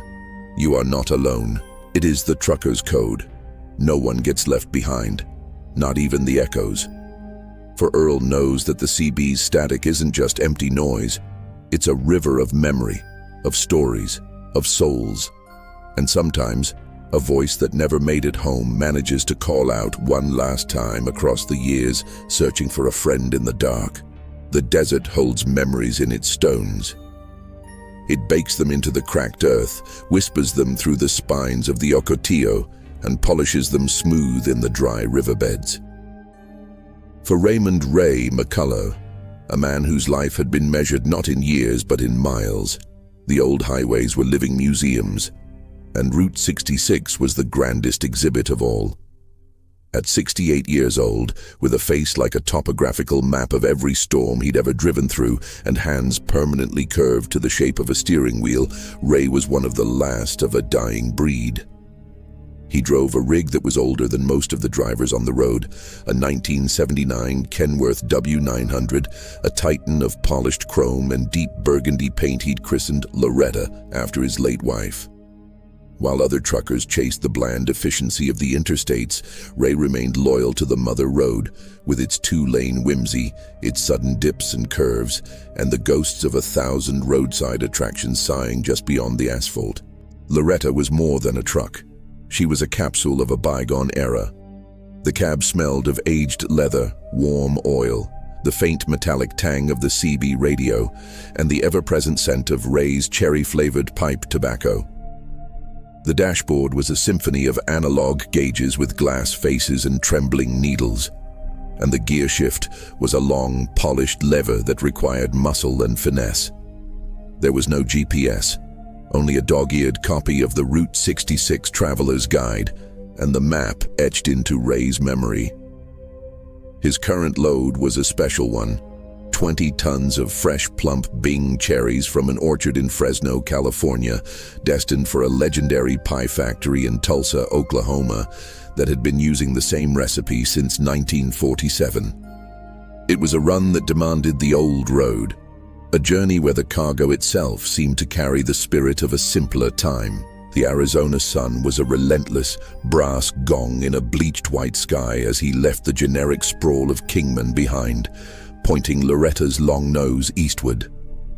The landscape began to transform, the scrubland giving way to the vast, open emptiness of the Hualapai Valley. The heat shimmered on the road ahead, creating phantom lakes that vanished as he approached. He passed the remnants of Hackberry, a general store clinging to life, and Truxton, little more than a ghost of a gas station. With each mile, the modern world faded, replaced by the raw, ancient geology of the American West. As evening began to bleed the color from the sky, turning it a soft periwinkle and setting the clouds on fire with streaks of orange and crimson. Ray felt the familiar shift in his soul. This was his time. The day drivers, the tourists in their air-conditioned SUVs, they were retreating to their motels. The night belonged to him, to the long haulers, and to the old road itself. He pulled into a gravel turnout near the summit of a long, gentle rise and shut down Loretta's rumbling diesel. The silence was immediate and profound, broken only by the ticking of the cooling engine and the lonely cry of a hawk circling high above. He stepped out, the dry heat of the day already giving way to a sharp desert chill. He filled his pipe, struck a match, and leaned against Loretta's massive front fender, watching the stars begin to prick through the velvet darkness. This was his church. Under this infinite canopy, the problems of the world shrank to their proper size. He thought of Loretta, his wife, not the truck. He remembered her laughter, the way her eyes crinkled at the corners, the scent of her perfume. She'd been gone 10 years, taken by a swift and cruel cancer. But out here on the old road, her memory felt close, a comforting presence riding shotgun in his heart. Once full dark had settled, a moon just past half casting a pale, bone-white light over the landscape. He climbed back into the cab. The interior glowed with the soft green luminescence of the instrument panel. He fired up the engine, a sound that was as familiar to him as his own heartbeat, and pulled back onto the black ribbon of Route 66. He drove without music, without the CB's chatter. He preferred the symphony of the road, the hum of the tires, the whisper of the wind around the mirrors, the steady, powerful drone of the engine. His headlights were twin sabers of light, cutting a path through a world reduced to monochrome. The silver gray of the asphalt, the black shapes of the Joshua trees and creosote bushes, the deep indigo of the night sky. He was an hour east of the sleeping tourist trap of Seligman, the road winding through a particularly lonesome stretch of high desert, when he saw her. A figure, standing alone under the twisted, arthritic limbs of a long-dead Joshua tree. Ray's hands tightened on the wheel. His first instinct, a rule hammered into him over nearly 5 decades and millions of miles, was to not stop. Hitchhikers were a gamble at best, a death sentence at worst. He'd heard every horror story, from simple muggings to the tales of the I-40 killer. His foot hovered over the accelerator, ready to push it to the floor and leave this potential trouble in a cloud of dust. But as the distance closed, details emerged that made his resolve waver. It was a young woman. She couldn't have been more than 20. She wore a simple pale yellow sundress with a full skirt, the kind his wife might have worn in her youth, and it fluttered around her calves as if touched by a breeze he couldn't feel. Her hair was dark and fell in soft waves to her shoulders. She wasn't waving frantically or thumbing aggressively. Her arm was raised, her hand open in a gesture that was less a demand and more a plea. A small fabric suitcase sat at her feet, and her face. Even in the fleeting illumination of his high beams, he could see it was etched with a vulnerability that struck a chord deep within him. She looked lost, not dangerous. She looked like someone's daughter, someone's sister, stranded in the middle of a vast and indifferent wilderness. A war raged within Ray McCullough. The pragmatic survivalist trucker screamed to drive on. The father, the husband, the man who still believed in chivalry and simple human decency urged him to stop.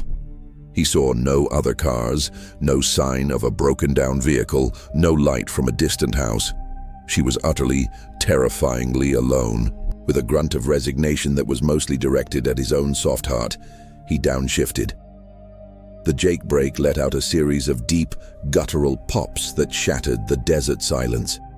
He guided Loretta to a stop on the wide gravel shoulder about 100 yards past her, the air brakes hissing like a weary dragon. He checked his large, convex side mirror.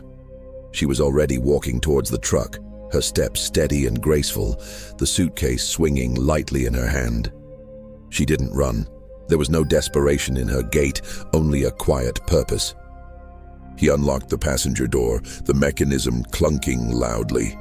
He pushed it open, a wave of cool night air washing into the warm cab. She climbed up with an easy, practiced motion, as if she'd done it 1,000 times before. "Thank you," she said, her voice soft and clear, like the chime of a distant bell.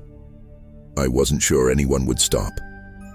"Not a wise place to be walking, young lady," Ray said, his voice a low rumble as he checked the mirror and pulled back onto the road.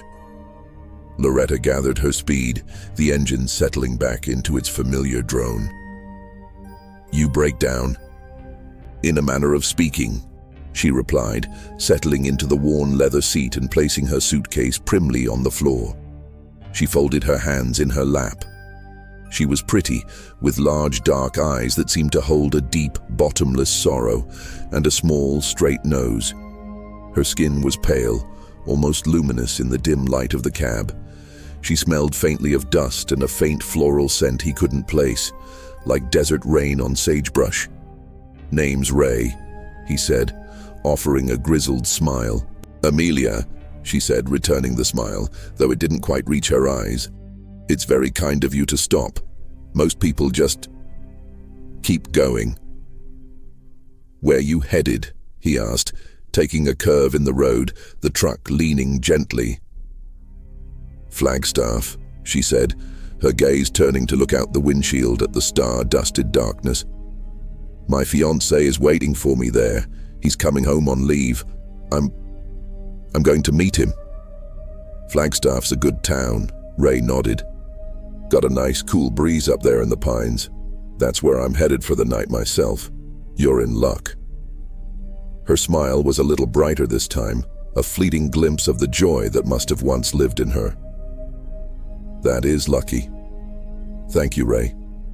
They drove in a silence that was, surprisingly, not awkward. It was a comfortable, shared quiet, the kind you only find with an old friend. Amelia didn't fidget or try to fill the space with nervous chatter. She simply sat, a calm and serene presence that seemed to soothe the usual low-grade tension of a night drive. Ray found himself relaxing, his shoulders dropping from their habitual hunch. He offered her a handful of cherries from one of the open boxes in the sleeper berth. "No, thank you," she said, shaking her head gently. "I'm not hungry." He shrugged and popped a few into his own mouth, the sweet tart juice bursting on his tongue.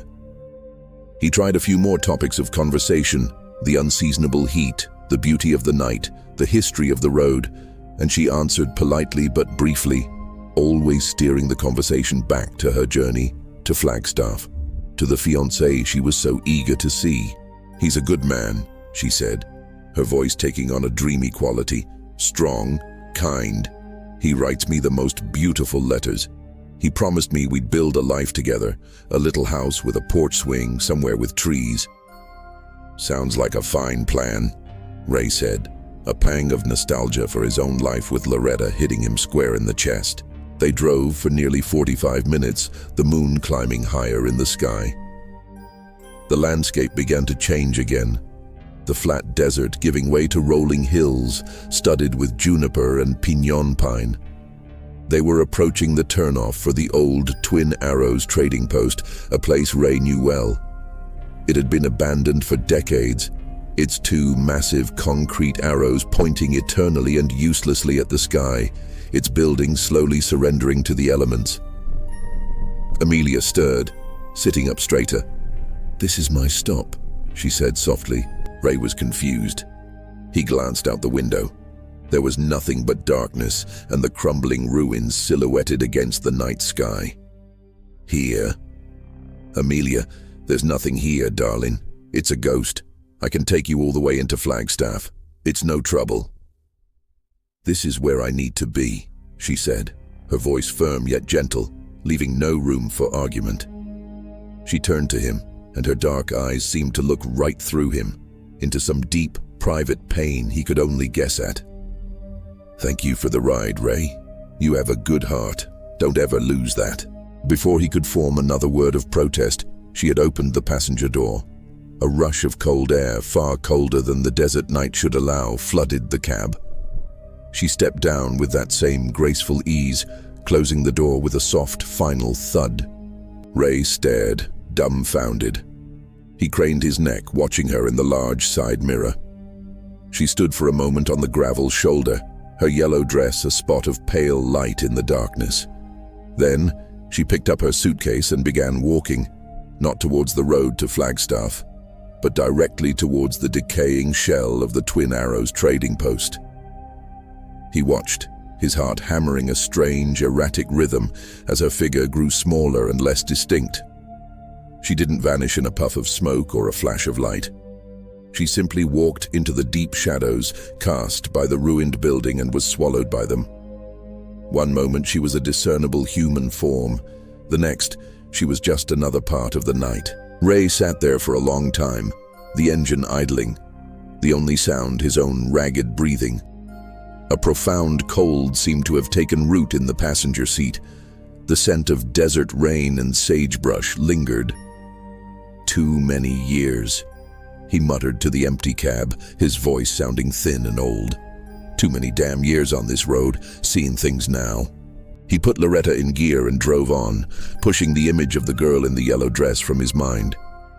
He focused on the mechanics of driving, on the feel of the wheel, on the glow of the gauges. He reached Flagstaff just after midnight, parking Loretta in his usual spot at a no-frills motel on the outskirts of town that catered to truckers. He slept fitfully, his dreams filled with images of a lonely highway and a pale dress fluttering in a wind he couldn't feel. The next morning, the high-altitude sun was bright and sharp. He walked to a diner he'd been patronizing for 30 years, the Pine Cone Cafe. The air inside was thick with the smell of bacon, coffee, and pine-scented disinfectant. He took a stool at the counter, the red vinyl seat crackling under his weight. Betty, the waitress, had been working there since the Eisenhower administration. She was a sturdy woman with a kind face, a helmet of steel gray curls, and eyes that had seen everything there was to see on Route 66. She poured his coffee without being asked. "Mornin', Ray. You look like you seen a ghost," she said, her voice a friendly rasp. Ray stirred sugar into his coffee, avoiding her gaze. "Might have, Betty. Might just have." He told her the story, keeping his voice low. The girl, the yellow dress, the suitcase, getting out at the Twin Arrows. Her name, Amelia. As he spoke, Betty's friendly expression slowly melted away, replaced by a look of profound and weary sadness. She set the coffee pot down on the counter with a definitive thud. "Lord, Ray," she whispered, "you picked up Amelia." The eggs he'd just eaten felt like stones in his stomach. "You know her?" "Not personally. Not anymore."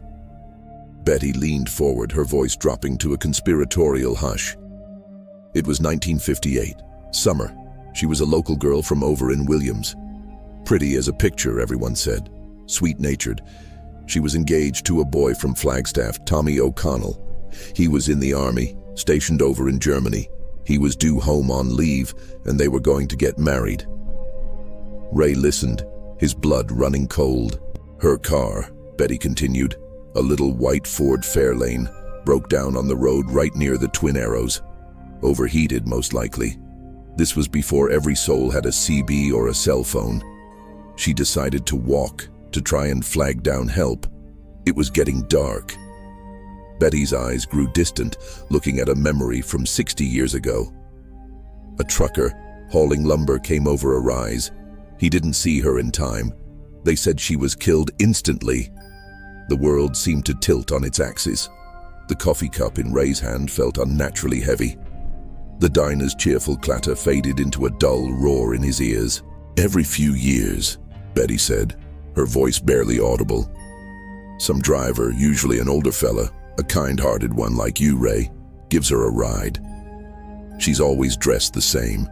She always has that little suitcase. She always says she's going to Flagstaff to meet her fiancé, and she always gets out at the Twin Arrows." Betty reached out and put a weathered hand over his. "You didn't imagine it, honey. You gave a ride to a memory. A piece of that road that never got to where it was going." Ray paid his bill and walked out of the diner into the brilliant, unforgiving sunlight.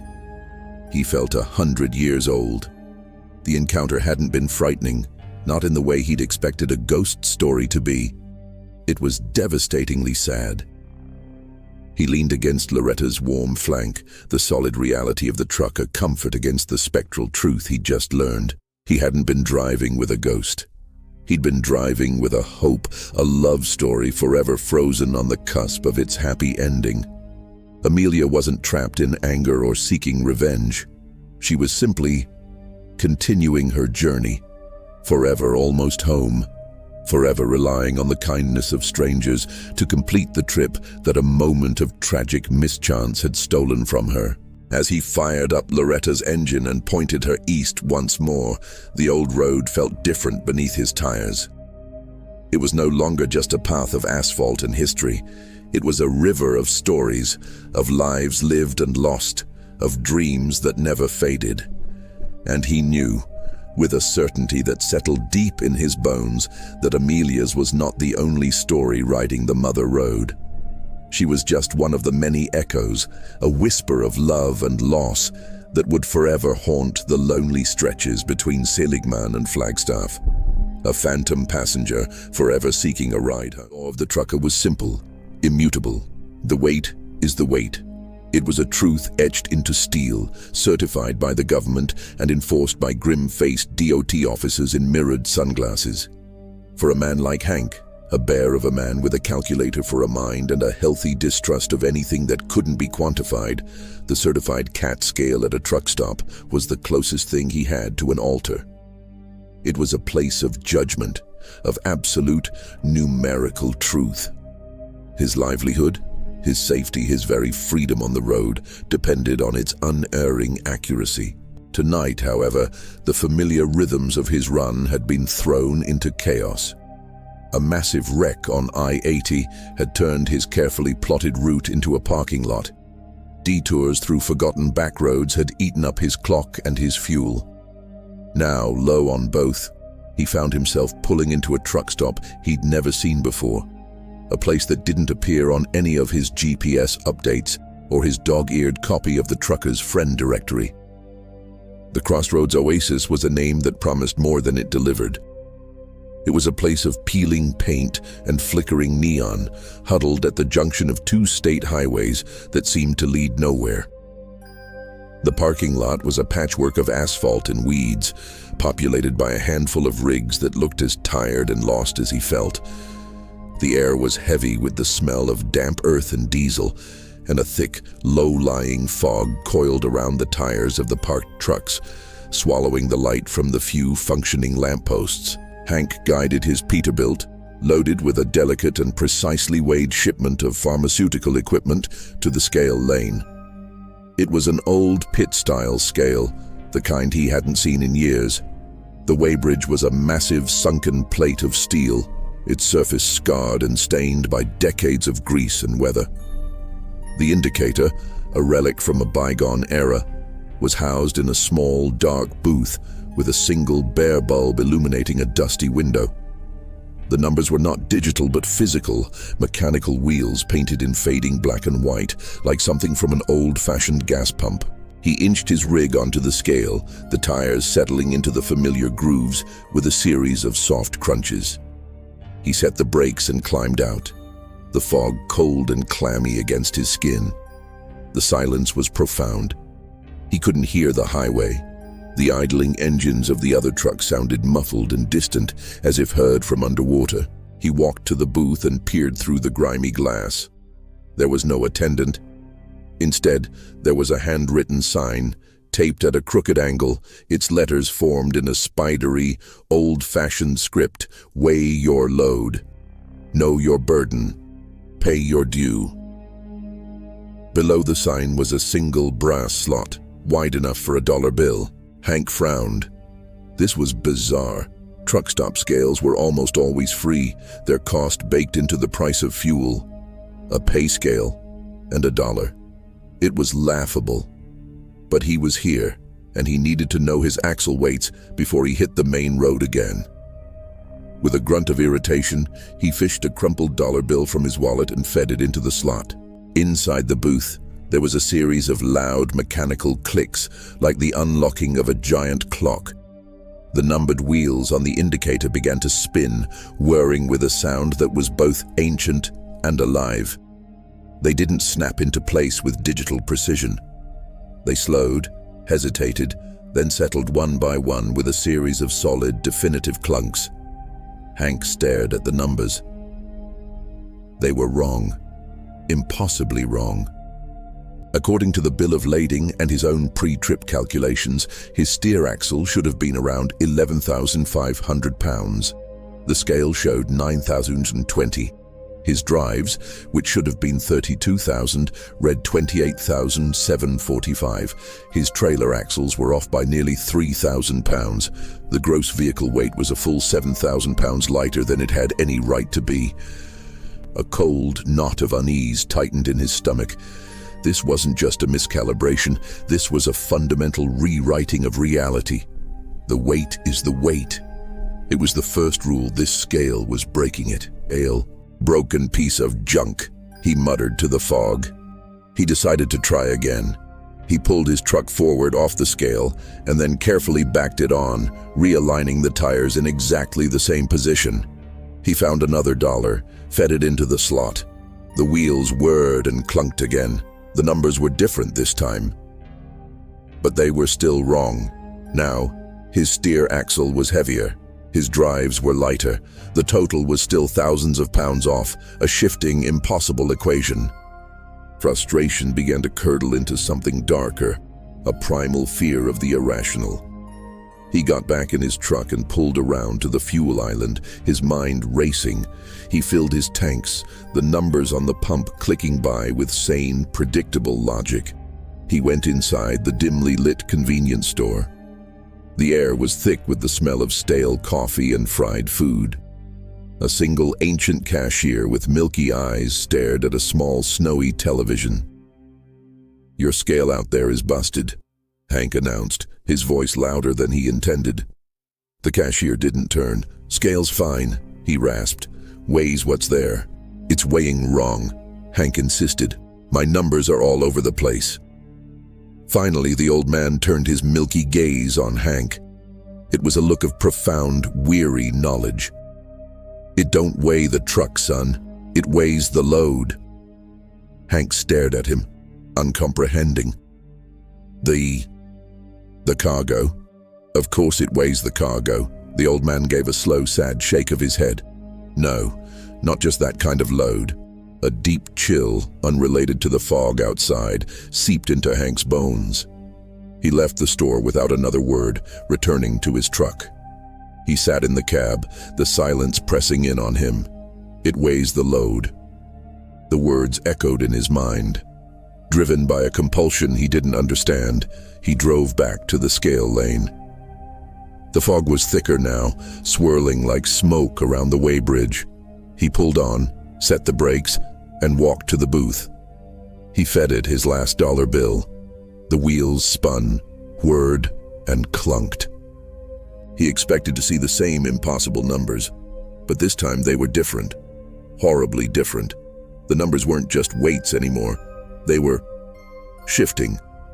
The first set of wheels now showed not 9 through 20, but a sequence. 3, 15, 78, a date, his son's birthday. The next set of wheels for the drive axles settled on 4/22/01, the day his father died. The trailer axle wheels showed 11,500, not pounds, dollars. The exact amount of his late mother's medical debt that he was still paying off. The gross vehicle weight was no longer a number. The wheels had formed a word, spelled out in stark black and white numerals and letters. Guilt. Hank stumbled back from the booth as if struck. His heart was a frantic, trapped bird in his chest. This wasn't a scale. It was a confessional, a judge. It wasn't measuring the mass of his truck. It was measuring the mass of his soul. The burdens he carried that had no physical weight. The regret for missed school plays, the grief for a father he never understood, the crushing anxiety of debt, the secret shame of a promise broken years ago. It was all there, quantified on those spinning wheels, his life's hidden ledger laid bare in cold mechanical type. The due it demanded wasn't $1, it was acknowledgement. It was the terrible price of self-knowledge. He scrambled into his truck, his hands shaking so badly he could barely get the key in the ignition. He roared out of the crossroads oasis, not caring about his route, desperate only to put miles between himself and that awful, truth-telling machine. He drove until the sun began to rise, burning away the fog and the nightmare. He never found the truck stop again. He looked for it on maps, asked other drivers. No one had ever heard of the Crossroads Oasis. It had vanished back into the fog from whence it came, a phantom way station that appeared only for those carrying burdens too heavy for a standard scale to measure. Hank still weighs his truck. He still trusts the numbers on the certified CAT scales. But now, when he sees the final gross weight flash on the screen, he feels a ghost of that night's terror. He knows that the true weight of a man, the load that really matters, is invisible. It's the weight of memory, of regret, of love and loss. And somewhere, on a dark and foggy stretch of road that doesn't exist on any map, there's a scale that knows the exact measure of it all, waiting in the silence for the next burdened soul to pull in and, for a single, devastating dollar, learn the terrible truth of what they truly carry. The all-night beacon was a universe of its own, a pocket of defiant light and warmth adrift on a sea of Midwestern darkness. For Leo, a driver of 20 years with a face like a road map and a fondness for bad coffee, it was a second home. He knew its rhythms, the hiss of the grill at 2 a.m., the clatter of ceramic mugs, the low hum of the neon sign that promised eats to the empty highway. He knew the waitresses by name, and they knew his order by heart. A Denver omelet, wheat toast, coffee black as the night outside. But tonight, the rhythm was off. He felt it the moment he pushed through the glass door, the little bell jingling a note that sounded flat and tired. Marge, the usual night waitress, wasn't behind the counter. A young woman he'd never seen before, her eyes wide and her movements jittery, wiped the same spot on the Formica counter over and over. The only other customer was an old man in a booth, staring into his coffee as if reading his future in the dregs. The air, usually thick with the comforting smells of grease and brewing coffee, felt thin and charged, like before a storm. Leo took his usual stool at the counter. The new waitress, Jenny, according to her name tag, jumped at the sound of his weight settling on the vinyl. "Just coffee, Jenny," he said, his voice softer than usual. She nodded, her hand trembling slightly as she filled his mug. The coffee sloshed over the rim, creating a dark puddle on the counter. She didn't seem to notice. "You okay, kid?" Leo asked. "Where's Marge?" "Her boy's sick." "I'm filling in," Jenny whispered, her eyes darting towards the far end of the diner. "It's quiet tonight." Too quiet, Leo thought. The silence had a texture to it, a heavy, listening quality. Even the usual hum of the refrigerators seemed muted. He followed Jenny's skittish gaze to the last booth in the corner, the one tucked under the broken R of the burgers sign, the one that was always, by unspoken agreement, left empty. It was shrouded in deeper shadow, cast by a flickering fluorescent tube overhead, and someone was sitting in it. Leo's breath caught in his throat. The figure was indistinct, a man-shaped hole cut into the reality of the diner. It wasn't that the lighting was bad. It was that light itself seemed to bend around the form, refusing to illuminate it. He could make out no features, no clothing, no details. It was just a silhouette of absolute blackness, a void in the shape of a man, sitting perfectly still. "Jenny," Leo said, keeping his voice low and calm. "Who's that in the corner?" Her face went pale. "I don't know." He was there when I started my shift. He hasn't moved, he hasn't ordered. He just sits. Her voice dropped to a terrified whisper. And he's cold. The whole corner is freezing. Leo felt a primal fear, an ancient warning from the lizard part of his brain telling him to leave, to run. But 20 years on the road had forged a different instinct in him, a stubbornness, a need to see a thing through. This was his diner. This was his sanctuary. He stood up. His joints protested, but he ignored them. He walked slowly down the length of the counter, past the napkin dispensers and the sugar shakers, his eyes locked on the shadowy booth. With every step, the temperature dropped. By the time he was 10 feet away, his breath was pluming in the air. The cold was unnatural, a deep, penetrating chill that had nothing to do with the diner's thermostat. He stopped a few feet from the booth. The figure did not acknowledge him. It gave off no sound, no scent, no sense of life. It was simply a presence, a concentrated absence. "Hey," Leo said, his voice firm but respectful. "You all right? You need something?" There was no response. The shadow remained motionless. Leo took a half step closer. The cold was so intense it made his teeth ache. He could now see that the form wasn't completely solid. It seemed to swirl with a faint internal movement, like smoke trapped under glass. And then, a sound. Not from the figure, but from the table in front of it. A single tarnished silver dollar, which hadn't been there a moment before, lay on the formica. As Leo watched, a fine, delicate frost began to creep out from beneath the coin, crystallizing on the red tabletop with a faint crackling sound. That was enough. This was beyond him. This was a piece of the outside darkness that had somehow found its way in. He backed away slowly, not turning his back on the booth until he was at the counter again. Jenny was watching him, her eyes wide with terror. "Leo?" she breathed. "He's not for us, Jenny," Leo said, his voice low. "He's waiting for someone else." He threw a $5 bill on the counter, enough for the coffee and a hefty tip. "Don't go near that corner, just let him be." He walked out of the diner, the bell jingling behind him. The night air outside felt warm and alive by comparison. He sat in his truck for a long time, the engine off, just staring at the diner's glowing windows.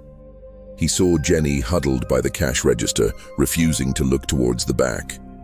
He saw the old man get up, pay his bill, and leave without a glance. An hour later, a beat-up pickup truck pulled into the lot. A man in a worn flannel shirt got out, his shoulders slumped, his face etched with a grief so fresh it was palpable. He walked into the diner. Leo watched through the window as the man stopped, his eyes going directly to the shadowy booth. He didn't seem surprised. He just walked towards it, his steps heavy with resignation. Leo saw him slide into the booth across from the shadow. He saw the man's shoulders shake as if he were crying. He saw him reach out and place his hand over the frosted silver dollar. The man sat there for maybe 10 minutes, in silent communion with the darkness, before finally getting up and leaving, his head bowed. The moment the man's pickup truck pulled away, the flickering light above the corner booth steadied. The deep shadows seemed to recede. From his vantage point, Leo could see the booth clearly now. It was empty, the cold, the presence, the shadow. It was gone. It had gotten what it came for. A final meeting, a settled debt, a goodbye. Leo started his engine and pulled out onto the highway. The image of the grieving man and the silent shadow burned into his memory. He understood now. The all-night beacon wasn't just a stop for the living, it was a crossroads, a neutral ground. And sometimes the patrons weren't all made of flesh and blood. Some were made of memory and regret, and a love so strong it could cast one last, long shadow from beyond the veil, waiting in a quiet corner for a final moment of peace. And so we bring our rigs to a final stop for the night, here at the edge of sleep. The highway is quiet now, the story's parked until the next journey. Remember, These tales are but echoes on the wind, reminders of the vast and mysterious world that unfolds under the cover of darkness. But you are safe. The road is still, and rest is calling. Let the hum of the engine fade into the sound of your own peaceful breathing. The long haul is over. Good night, silent souls.